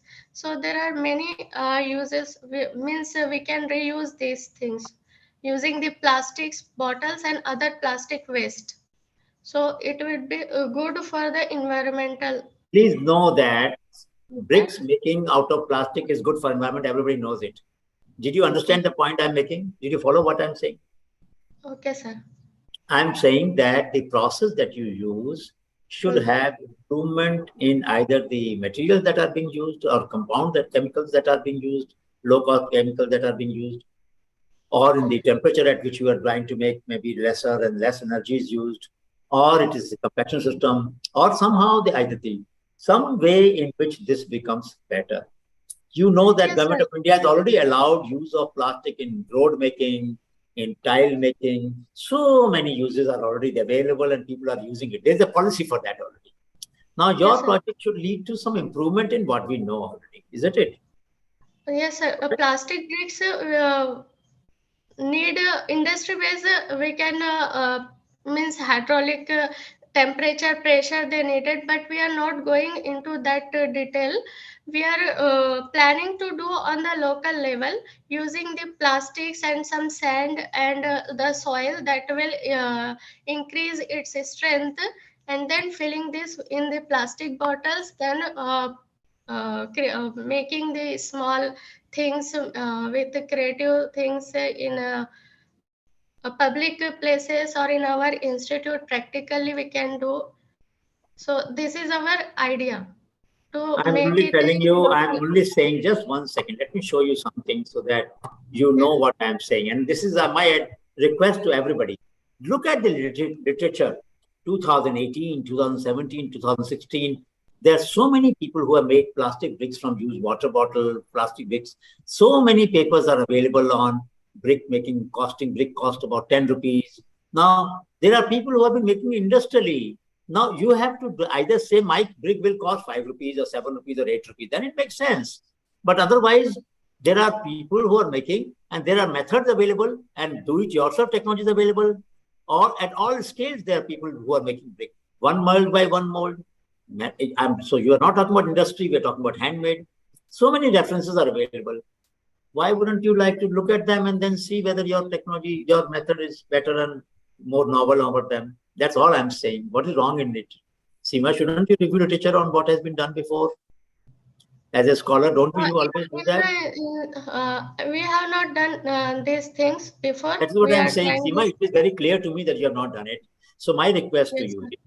is, please submit the synopsis after reviewing the literature and then Okay. try to add some novelty because you're all brilliant scholars. I'm sure if you will try, you will definitely succeed. Your group will succeed in adding some novelty to it. All right. Okay, sir. Thank you. I will. Thank you. Thank you. So can I add one statement Not from on this this issue, group? please. If you have not done a review, no discussion further, please. Ramad Khan, don't argue on this. It is the established method in doing work that we should review what the existing methods are and claim our novelty over what the methods exist. I have told you that there are methods of one brick by one brick, so you can't say that certain methods are available only for manufacturing. We know that. We have discussed that. If you are not convinced, well, I'll try to convince you on one-to-one basis, but why discuss in the class now?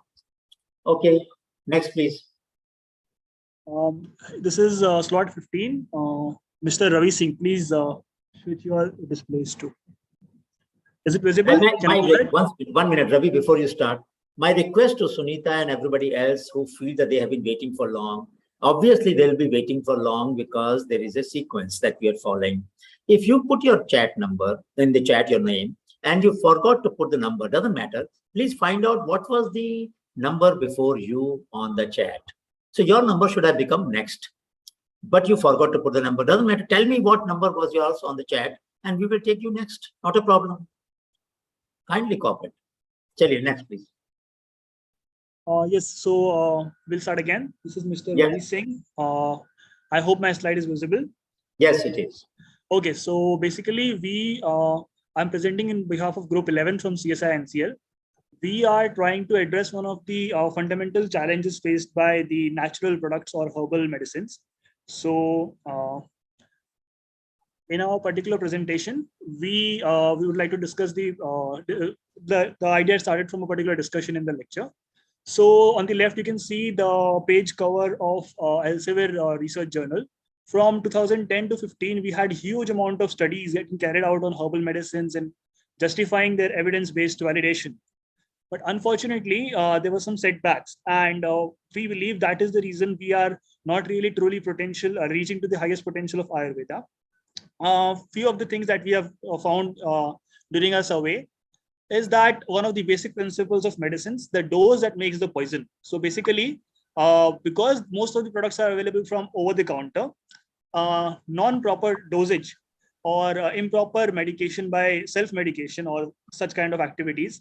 And secondly, we also believe that because of the lenient regulations, we have companies selling of medicines as tonics and different products, which are not obliged to mention the total atomic composition of the medicine they are selling. So what's the unmet need was the problem identification. So critics and supporters alike for the Ayurveda or basically herbal products have always mentioned the problems of unchecked levels of heavy metals. Also, there has been a lack of clarity about the constituents.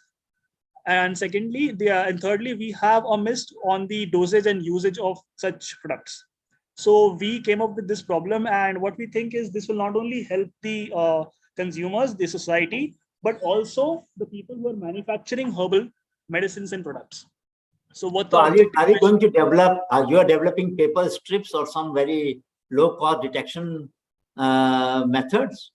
Sorry, sir. Actually, we are from we have CSIR-NCL, right? So we have thought of surveying and identifying these claims and then spreading these because we are. No, my request is that there is a well-established literature and a big debate has gone on in terms of the presence of heavy metals. Now, metals are used in different forms and in different combinations. So there is a research done to show that certain metals in certain forms are not harmful. In other forms, they are more harmful. Totally agree. So, Yes, sir. Yes, there's a lot of research papers are there on that. Yes, yes. So we have gone through my suggestion is, Ravi, creating awareness. We are trying to exclude those projects unless they are based on empirical work. So if you want to if you take up some empirical research and then try to educate people that look, this is what your lab found, and you would like people to be aware of this concern. Then I agree with your point. That is meaningful. Yeah. Yes, I agree with your point. So basically, the first part of this project, what has happened is we have found out few of the heavy metals, the lead, the arsenic, whose have a significant amount of exceedance from the WHO recommended levels were found in some syrups and cough syrups which were found in the local products. So we have looked at the literature. There are some reports which suggests that such kind of heavy metal contaminations are present. But unfortunately, these reports are not in the Indian context. We have looked at so many different publications. So what we have actually come up with is, we will try to find a large number of batch variations and different syrups which are available. We will ourselves test the presence of heavy metals in those particular that is okay. That is okay. That is okay. That is okay. So if you are going to do some testing and then we are testing. That makes sense. That makes sense. Yes. So that's what I was coming to. So basically, what is the second objective that we are focusing on, basically, we know that there are presence of heavy metals. And as you rightly mentioned, that different forms of metals would have different effects on people's physiology. So our survey, that is the second part of the study, is about if they have used a particular product and if they have got any side effects. So ground-based reality. Because that is the second part. And lastly, based on our findings, we would like to educate the consumers that after a particular dosage, anything which is good will always turn into a poison. So this is the three parts of our study. I would only suggest that take help of some Ayush expert and doctors. I'll give you one 1 minute example. I had pain in my wrist and I consulted all kinds of doctors and nobody could find out. Then I met a lady professor who was very well established in this area. And she asked me, what do you eat? And I mentioned about the churn that I used to take. And she just said, the churn has kala namak and it has fluoride. And the fluoride, you just get the blood test and you will find out that your blood has more fluoride than what is necessary. And that is causing pain. Stop it and your problem will go away. Now, these are the kind of insights which experts can only provide. So my suggestion is consult after your data is there, before you go to the people or create awareness, consult the experts on what would be the nature of the side effect that are likely to take place. Then you do the survey, you will know what questions to ask. Totally agree. Actually, yes. So, any kind of half information would totally be wrong. So otherwise, because you may not know what side effects to track. True. I totally agree. So we will make this our point that we'll consult after our data is out. We'll try to consult a local health specific Ayurvedic expert before we go for the last particular step of the study.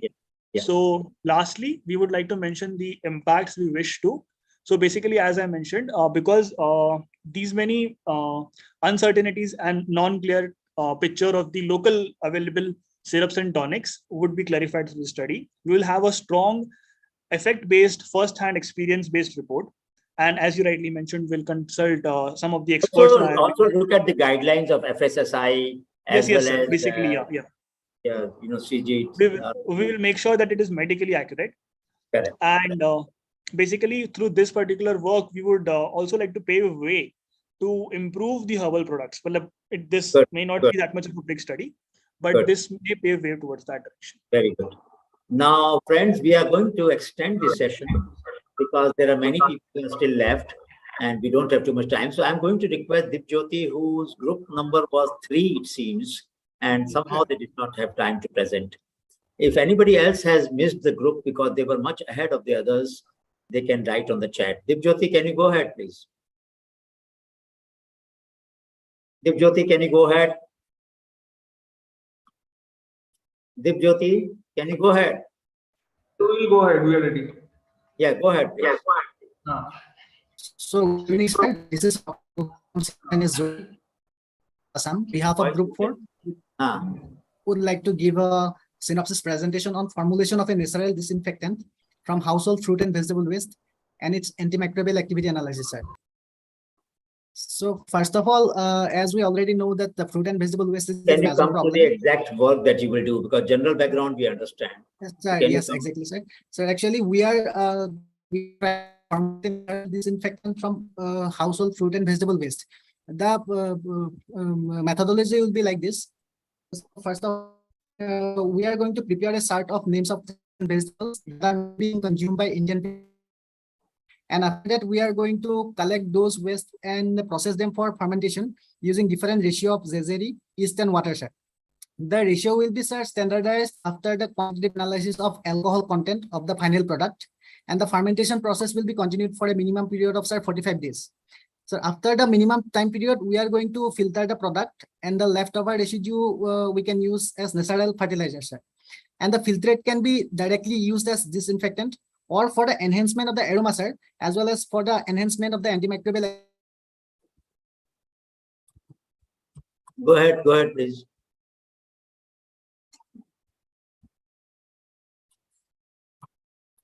Xenotoxicity assay, where mitotic index value, chromosomal aberration percentage will also be 6.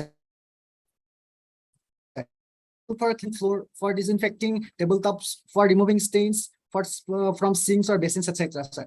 Now, sir, coming to the societal benefit part through this disinfectant will be, sir, the whole motive of this project is to deliver a cost-effective, easily preparable product in the form of natural disinfectant to the common people, sir. This very product, good, very good, very good. No, it's a good project. My Yes, only sir. suggestion is that if you want to make a DIY solution, people can make it themselves. That Yes, would sir. be wonderful. Wonderful. Yes, sir. Actually, it is, sir, totally a product that will be manufacturable by common people by themselves, because only All right. fruit and vegetable waste is required and small amount of zazeri and yeast will be required. The ratio will be, sir, determined in near future, sir, when we will do the actual project. Good. Now we are going to go to Sunita and then we will come to Nivedita. Thank you, sir. Sunita, you were apparently, you said it in the beginning and then your turn was lost somehow. You can start now. Yes, sir. Good evening, sir. Am I audible? Yes, you are. Okay, sir. So I'll be talking about societal implications of heat exchangers. We all know what heat exchangers are. I'll directly go on to what we'll be doing. So we'll be reviewing the heat exchangers and how that are suitable for low to medium enthalpy springs, which we have in the Indian Himalayan region or in India as a whole. There are many low to medium enthalpy springs which we are overlooking at the moment. So we can use that energy using the heat exchangers. So we'll review that, and after that we'll try to give a possible model suggesting on how to use heat exchangers for soil warming. The low to medium enthalpy. Sunita, you remember my comments on your Yes, proposal? sir. Yes, sir. I read So it. But soil warming for what purpose? For crops? Yes, sir. Sir, actually, in the regions where the temperature goes really low, it is difficult. I mean, it makes it difficult to grow things. So it is a practice where the soil is warmed up. And we can do that using the spring water, but the spring water available is not always out of the boiling temperature. At some places the temperature is low to medium, which is around 50-60 that degrees. So we can use even that spring water for soil warming if we incorporate heat exchangers, and we'll try to give a model that how we can incorporate these heat exchangers and use that low to medium enthalpy spring water for soil warming. No. When you talk about heat exchanger, heat exchanger will convert heat into energy, right? So actually, it will convert the low heat into higher heat energy. No, but you know the cost of that heat exchanger for, let us say, an acre of land. Yes. Will it be affordable? So actually, we'll try to give a model, because since I No, but work my on suggestion is, no. See, that model you can develop. I have no problem with that. Yes, my sir. own request is, and as I made to you, that there are very practical problems of heat exchangers. People who cook food, they would like to have a heat exchanger attached to the outer surface of cooking stove to charge their phone, charge their light.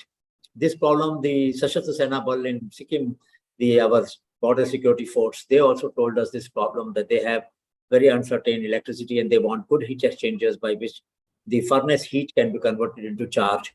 So if you can take up a practical problem, convert whether heat is from the spring or heat is from the furnace or heat is from the cooking stove, how can communities use the heat to charge their phones and lights?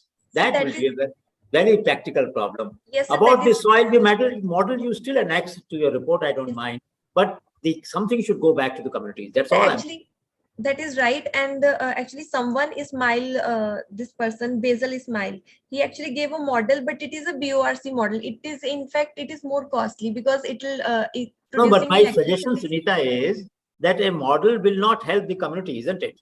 Yes. Model will help the academicians, model will help the scientists, model will help your other colleagues.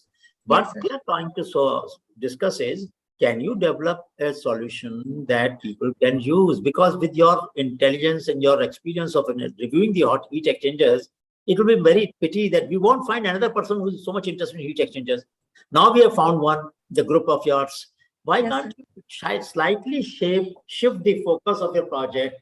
Instead of focusing and spending so much energy on soil warming, which is useful, but for which you are not doing any experiment, you're only developing the model. Can you not develop a heat exchanger which will convert heat into energy for charging batteries and phones, which is the need of the people in the mountains. So we can actually try, but I can't. No, but my suggestion is, with all the knowledge of heat exchanger, there are commercially available solutions. Okay. Yes, sir. If you literature, you will find it. Or they are very costly. Yes, sir. We are trying to develop some low-cost solution. Yes, sir. And with your background, if you try, you will succeed. I'm sure. Okay. Okay, sir. Thank you. Thank So you. that's it. Thank you. Thank you. Next one. Who is the next one? Good evening, sir. I'm audible? Yes, Nivedita. Thank you, sir. Actually, here I'm sharing my slides. This is group number 18 from CSIR-NCL Pune, slot 16. Here, our CSR 800 program is based on toxic effects of fluoride ions in drinking water on mental and physical health. So, as we know, fluorosis is a very crippling disease which causes extremely pain due to the intake of excess fluorine content, fluoride ion content through the drinking water and all. So, there are many health hazards that cause, like as a result of fluorosis, we can get dental, skeletal, arthritis, bone damage, osteoporosis, etc., which are very severe, painful diseases that nowadays people are affecting. So this is the fluoride contamination in groundwater. This is a survey in 2014. After that, no much studies was carried out in this field. From the photo itself, we are very much sure that Rajasthan is having very much fluoride contamination in the groundwater, and which is even 5 times more than the Bureau of Indian Standards and World Health Organization fluoride levels. So, Nivedita, this problem we know this problem. What are you going to do? Sir. Actually, so we are a group of 5 people. Actually, one guy is from Rajasthan, especially from the Fatehpur Shekhawati. So the problem, the people in that city is facing is that they don't know much about this fluorosis. Many of the people don't know that they are getting this fluorosis and their teeth are getting fluorinated, like this stains comes, they are getting osteoporosis. Most of the people are not aware that they are getting this disease, and many of them don't know that there is such kind of disease. So we are planning an awareness and a solution based program in our CSIR 800. So these are the towns in Fatehpur Shekhawati, like Bibipur, Dewas. Nivedita, please listen. You have listened to my suggestions to everybody else so far, haven't you? Yes, sir. My suggestion is that merely creating awareness about fluoride doesn't help much, because people are aware now. By now they are aware. Earlier they were not aware. So if you are trying to look at bioadsorbent, as you're mentioning in the proposal now, that is a good idea. But merely creating awareness that fluoride exists, it will not take us very far. That problem is well known. By now, public health experts and community health experts have already made it available, known to people. It is well known. We know the regions which are high in fluoride, isn't it? Just as we know the regions which are high in arsenic. It is well known now. Yes, sir. Actually, so what we are planning is, so the awareness is the primary part of our CSIR 800. So now, next we are going for a solution. So as we know, this ion exchange and reverse osmosis are the most common methods for the fluoride removal, but they are expensive and it needs proper maintenance, unless it will not work. So we are planning to keep aware about the people that what are the bioadsorbents and other innovative methods that we can use in case, like will you do some experiments with real water of fluoride water and see how much of it removal? Then perfect. Then go ahead, please. If you are going to develop some empirical knowledge about efficiency of these means that you have mentioned here in removing fluoride, by all means, it is most welcome. Most welcome. Go ahead. Yes, sir. Actually, as I already told, actually one of our group member is from Rajasthan. So we are collecting water samples from the places like which we have already chosen. So we will analyze the fluoride content, and like we will be educating the people with the bioadsorbents and innovative methods, like as I have listed here. So like this will be a less expensive and eco-friendly method, and it needs less maintenance and supervision. So we are planning our CSIR 800 on the basis of this. So this is our proposed strategy, that analyzing water samples. No, this is clear. It's clear. Your strategy is clear now. Don't have to read it. It's a good project. I wish you all the best, and I'm sure at least one of the group member make sure that your findings go back to the people in local language. And there are posters you will make, which you will paste in some of the villages. At least 50 posters you should make. All right. Yes, sir. Which member is from Rajasthan? Is present? Yes, sir. I am Ankit Maharshi. I am from Rajasthan, and I also placed the data. Kya naam? Ankit Maharshi. Your job, your responsibility is that whatever findings come, you will at least circulate it in the form of a simple poster. You can print it on A3 size or A2 size, whatever size you want to. In at least 50 schools, get this poster sent to 50 schools so children know about it and children then convey to their parents. All right. Definitely, sir. This is the part of our scheme. Good luck. Good. Very nice. Thank you. Now, next one, please. Good evening, sir. Yeah, Manjunath. Good evening, sir. Myself, Manjunath from CSIR Navy. Yeah. Sir, I already shared my PPT, sir. We want to work on the study and the impoverishment of socio-economic and environmental value of seeds in the institutional campus. The problem is that... Wait a minute. We are not going to take up any study within the campus. Sorry, don't mind it. Go outside the campus. Go take nearby communities. Go just to nearby villages. And there, if you want to study the diversity, biodiversity, and how it affects the ecosystem, and then create some empirical measurement and help see why biodiversity is important for their ecosystem health, by all means do that. All right? Okay, sir. But we will not do in-campus studies because that is not societal. It is useful. You should do that, but that's a separate part, not as a part of this course. All right? Okay, sir. Huh? Sir, means we need to change. Just yes, change. Sir, I agree, sir. The thing is that, sir, I will tell you the problem, sir. Then please tell us the problem. Yes, go ahead. Sir, actually, what happening in the organic waste management, the plant seeds, they are swiping it and they are sending that organic waste directly to the landfills. So those seeds and everything is getting wasted, sir. It's directly entering to the landfills. And in the institute, whenever doing the workshops and during conferences, we are buying the plants from outside and we are giving them as a present. We are presenting them and we are giving them as a gift. And even we are having 300 to 400 daily wages, so that we can use them. No, but this is not a societal problem. This is not a societal problem.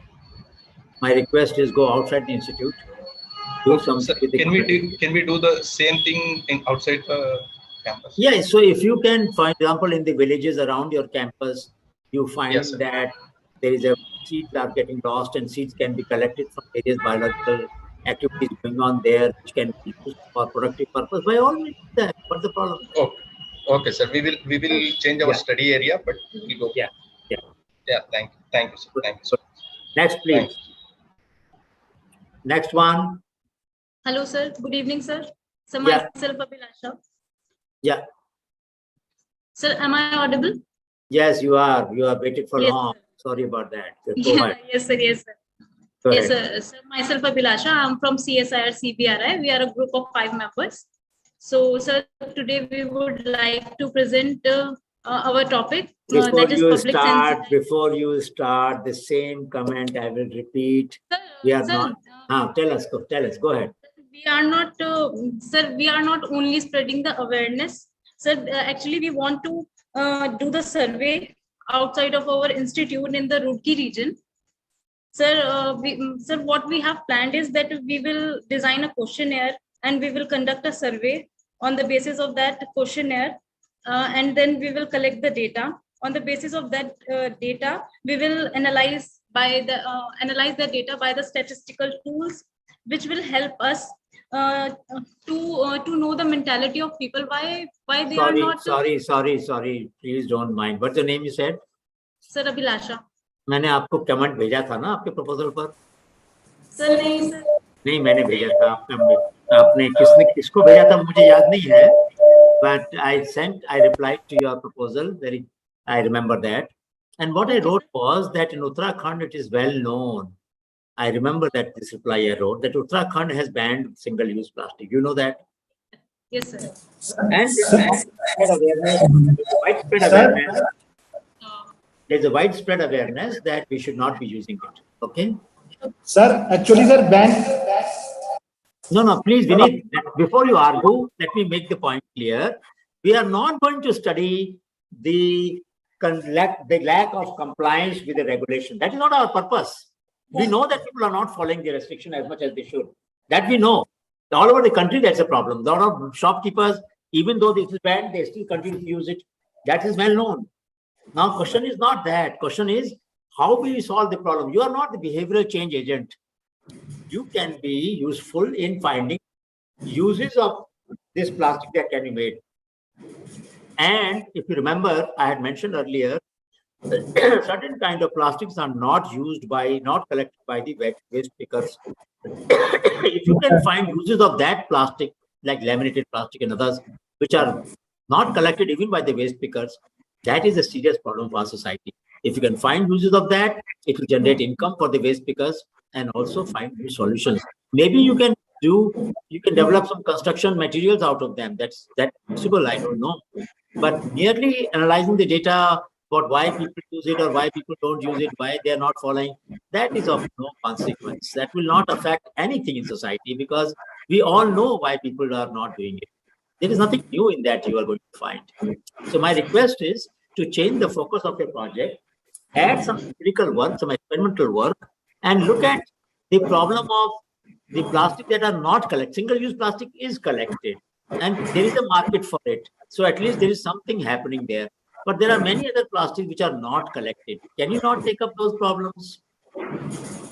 Okay, Do you understand my point? You are all scholars. थोड़ा सा experiment करके आप रास्ता बना देंगे उनके लिए जो रैंक कर रहे हैं, कि आमदनी कर सकते हैं आप लोग।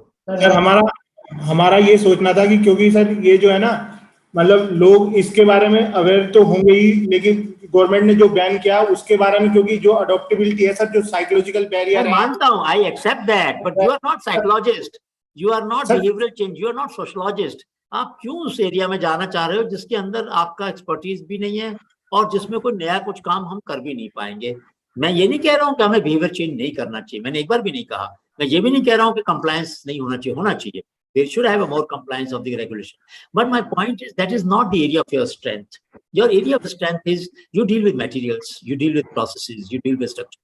If you can solve, and I'm saying stay on in the same domain of plastic, but find out uses of plastic that waste pickers don't use. You understand? Sir फिर उसके अल्टरनेटिव सर हमारा एक bamboo के products जो है वो market में क्यों नहीं अडॉप्टेबिलिटी है, उसके बेसिस पे हम सोच सकते हैं सर। मेरी बात समझो, देखो जो इंस्टीट्यूट की टेक्नोलॉजीज आगे नहीं जा रही हैं वो तो काम इंस्टीट्यूट में करना ही चाहिए। अभी ये मौका मिला है आपको कोई ऐसी प्रॉब्लम को सॉल्व करने का जिसको हम शायद as a part of institutional research prioritisation process नहीं उठा पाएंगे शायद। उस प्रॉब्लम को लो, ऐसी प्रॉब्लम लो जिसको सोसाइटी को दिक्कत भी है और विच यू कैन एड्रेस। अब इंस्टीट्यूट की अगर बैम्बू टेक्नोलॉजी नहीं बिक रही है, अभी मैंने आपको लिखा था, सुनो मेरी बात, let me tell you one problem. We were working with salt workers. I wrote to your director that salt workers use very low quality building material in the salt pan area, very poor materials like gunny bag and all that. And sometimes they catch fire, and every year there are some accidents. Is there a fire retardant which they can, low cost fire retardant which can be sprayed on these materials, their roof, and they can save their huts? I didn't get any proper reply. I got some reply which was not helpful. Now my question is, there are a lot of poor people whose huts get burnt every year because of the summer fire.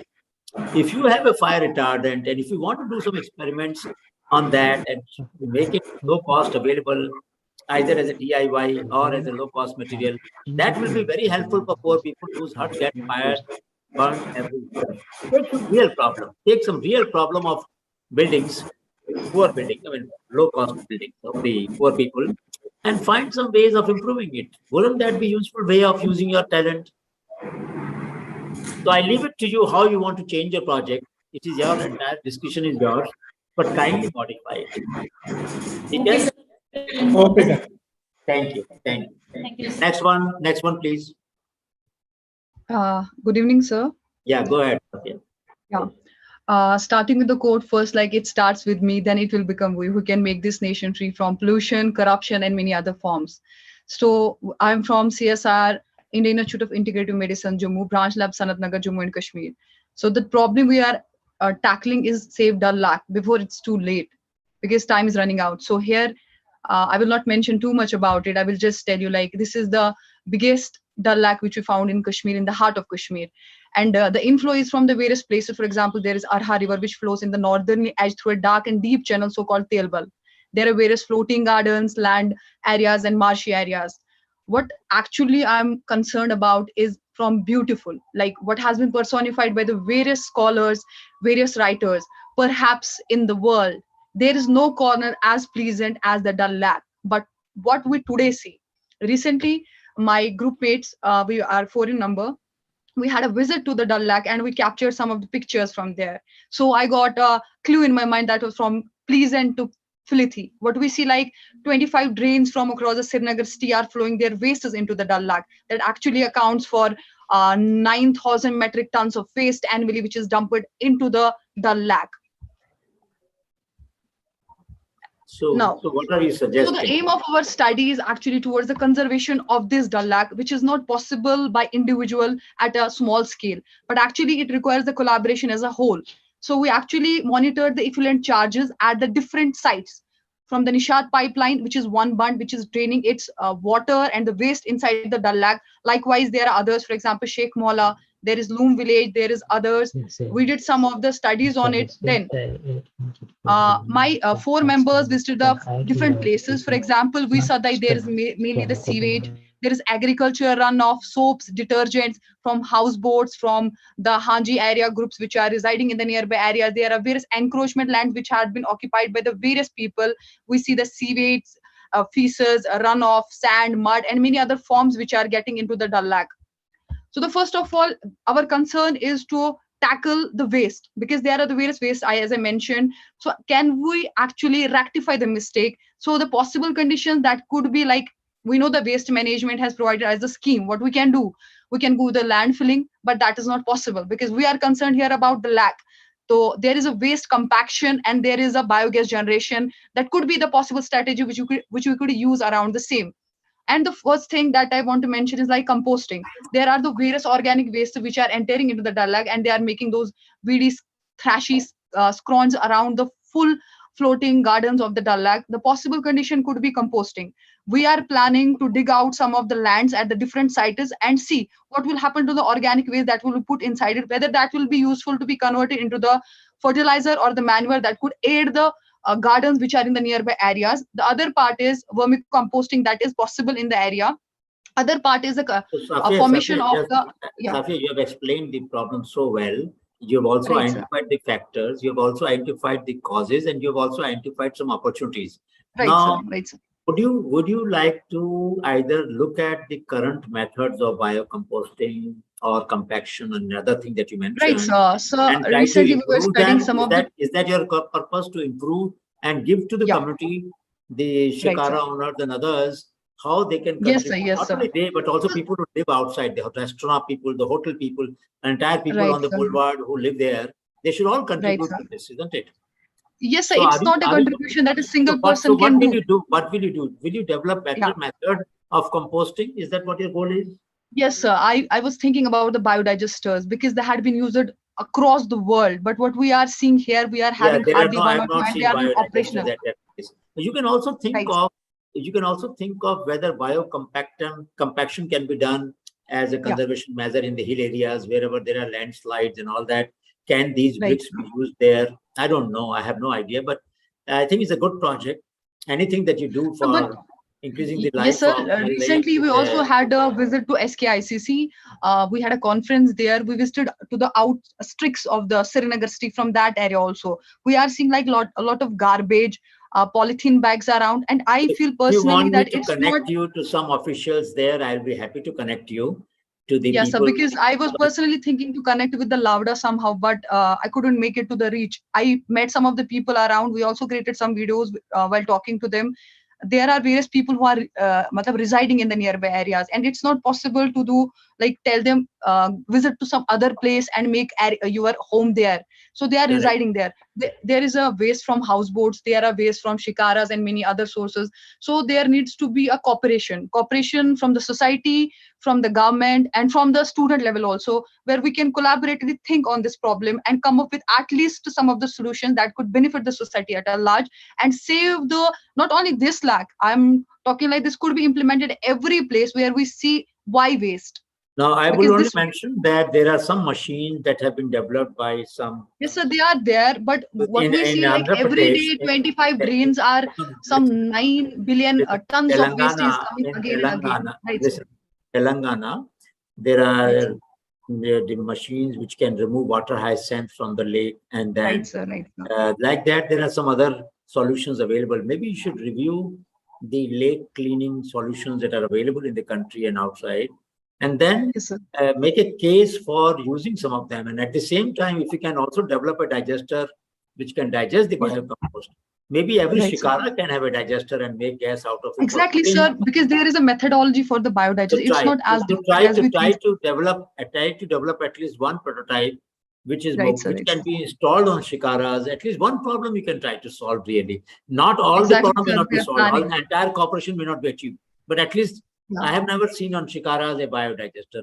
So if you can develop one for biodigester for shikara, it's a great improvement in where we were. We have gone few steps ahead. All right. Right. So other than that, as we see in houseboats, the recycle bins are there. But what we see, all garbage is to be put in just one bin. There should be the separate bins. For example, if it's polythene, it should be separate. Segregation is very important. Try to do that. And try to do some action research. And if you need, I will connect you to some local officials who can help you. Yes, sir. Yes, sir. Sure. So, yes, sir. So we still, but we just need a cooperation. The collector of Srinagar, you will give my reference, meet him, he will help. Okay.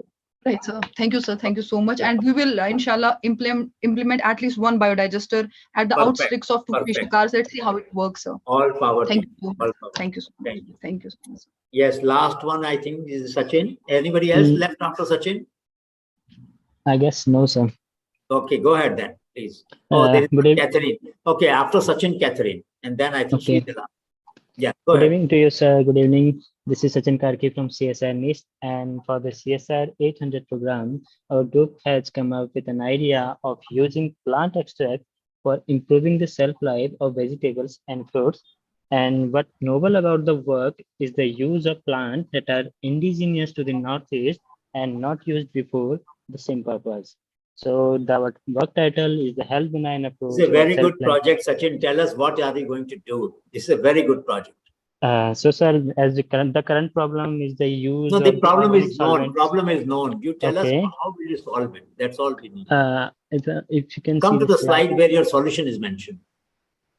Okay, these three are the plants that are indigenous to the Northeast, which are these are the Elsolgia blanda, Mimosa pudica, Melastosa malabaticum. So our idea. So you want to spray their extract on the fruits and vegetables and see whether their shelf life can increase?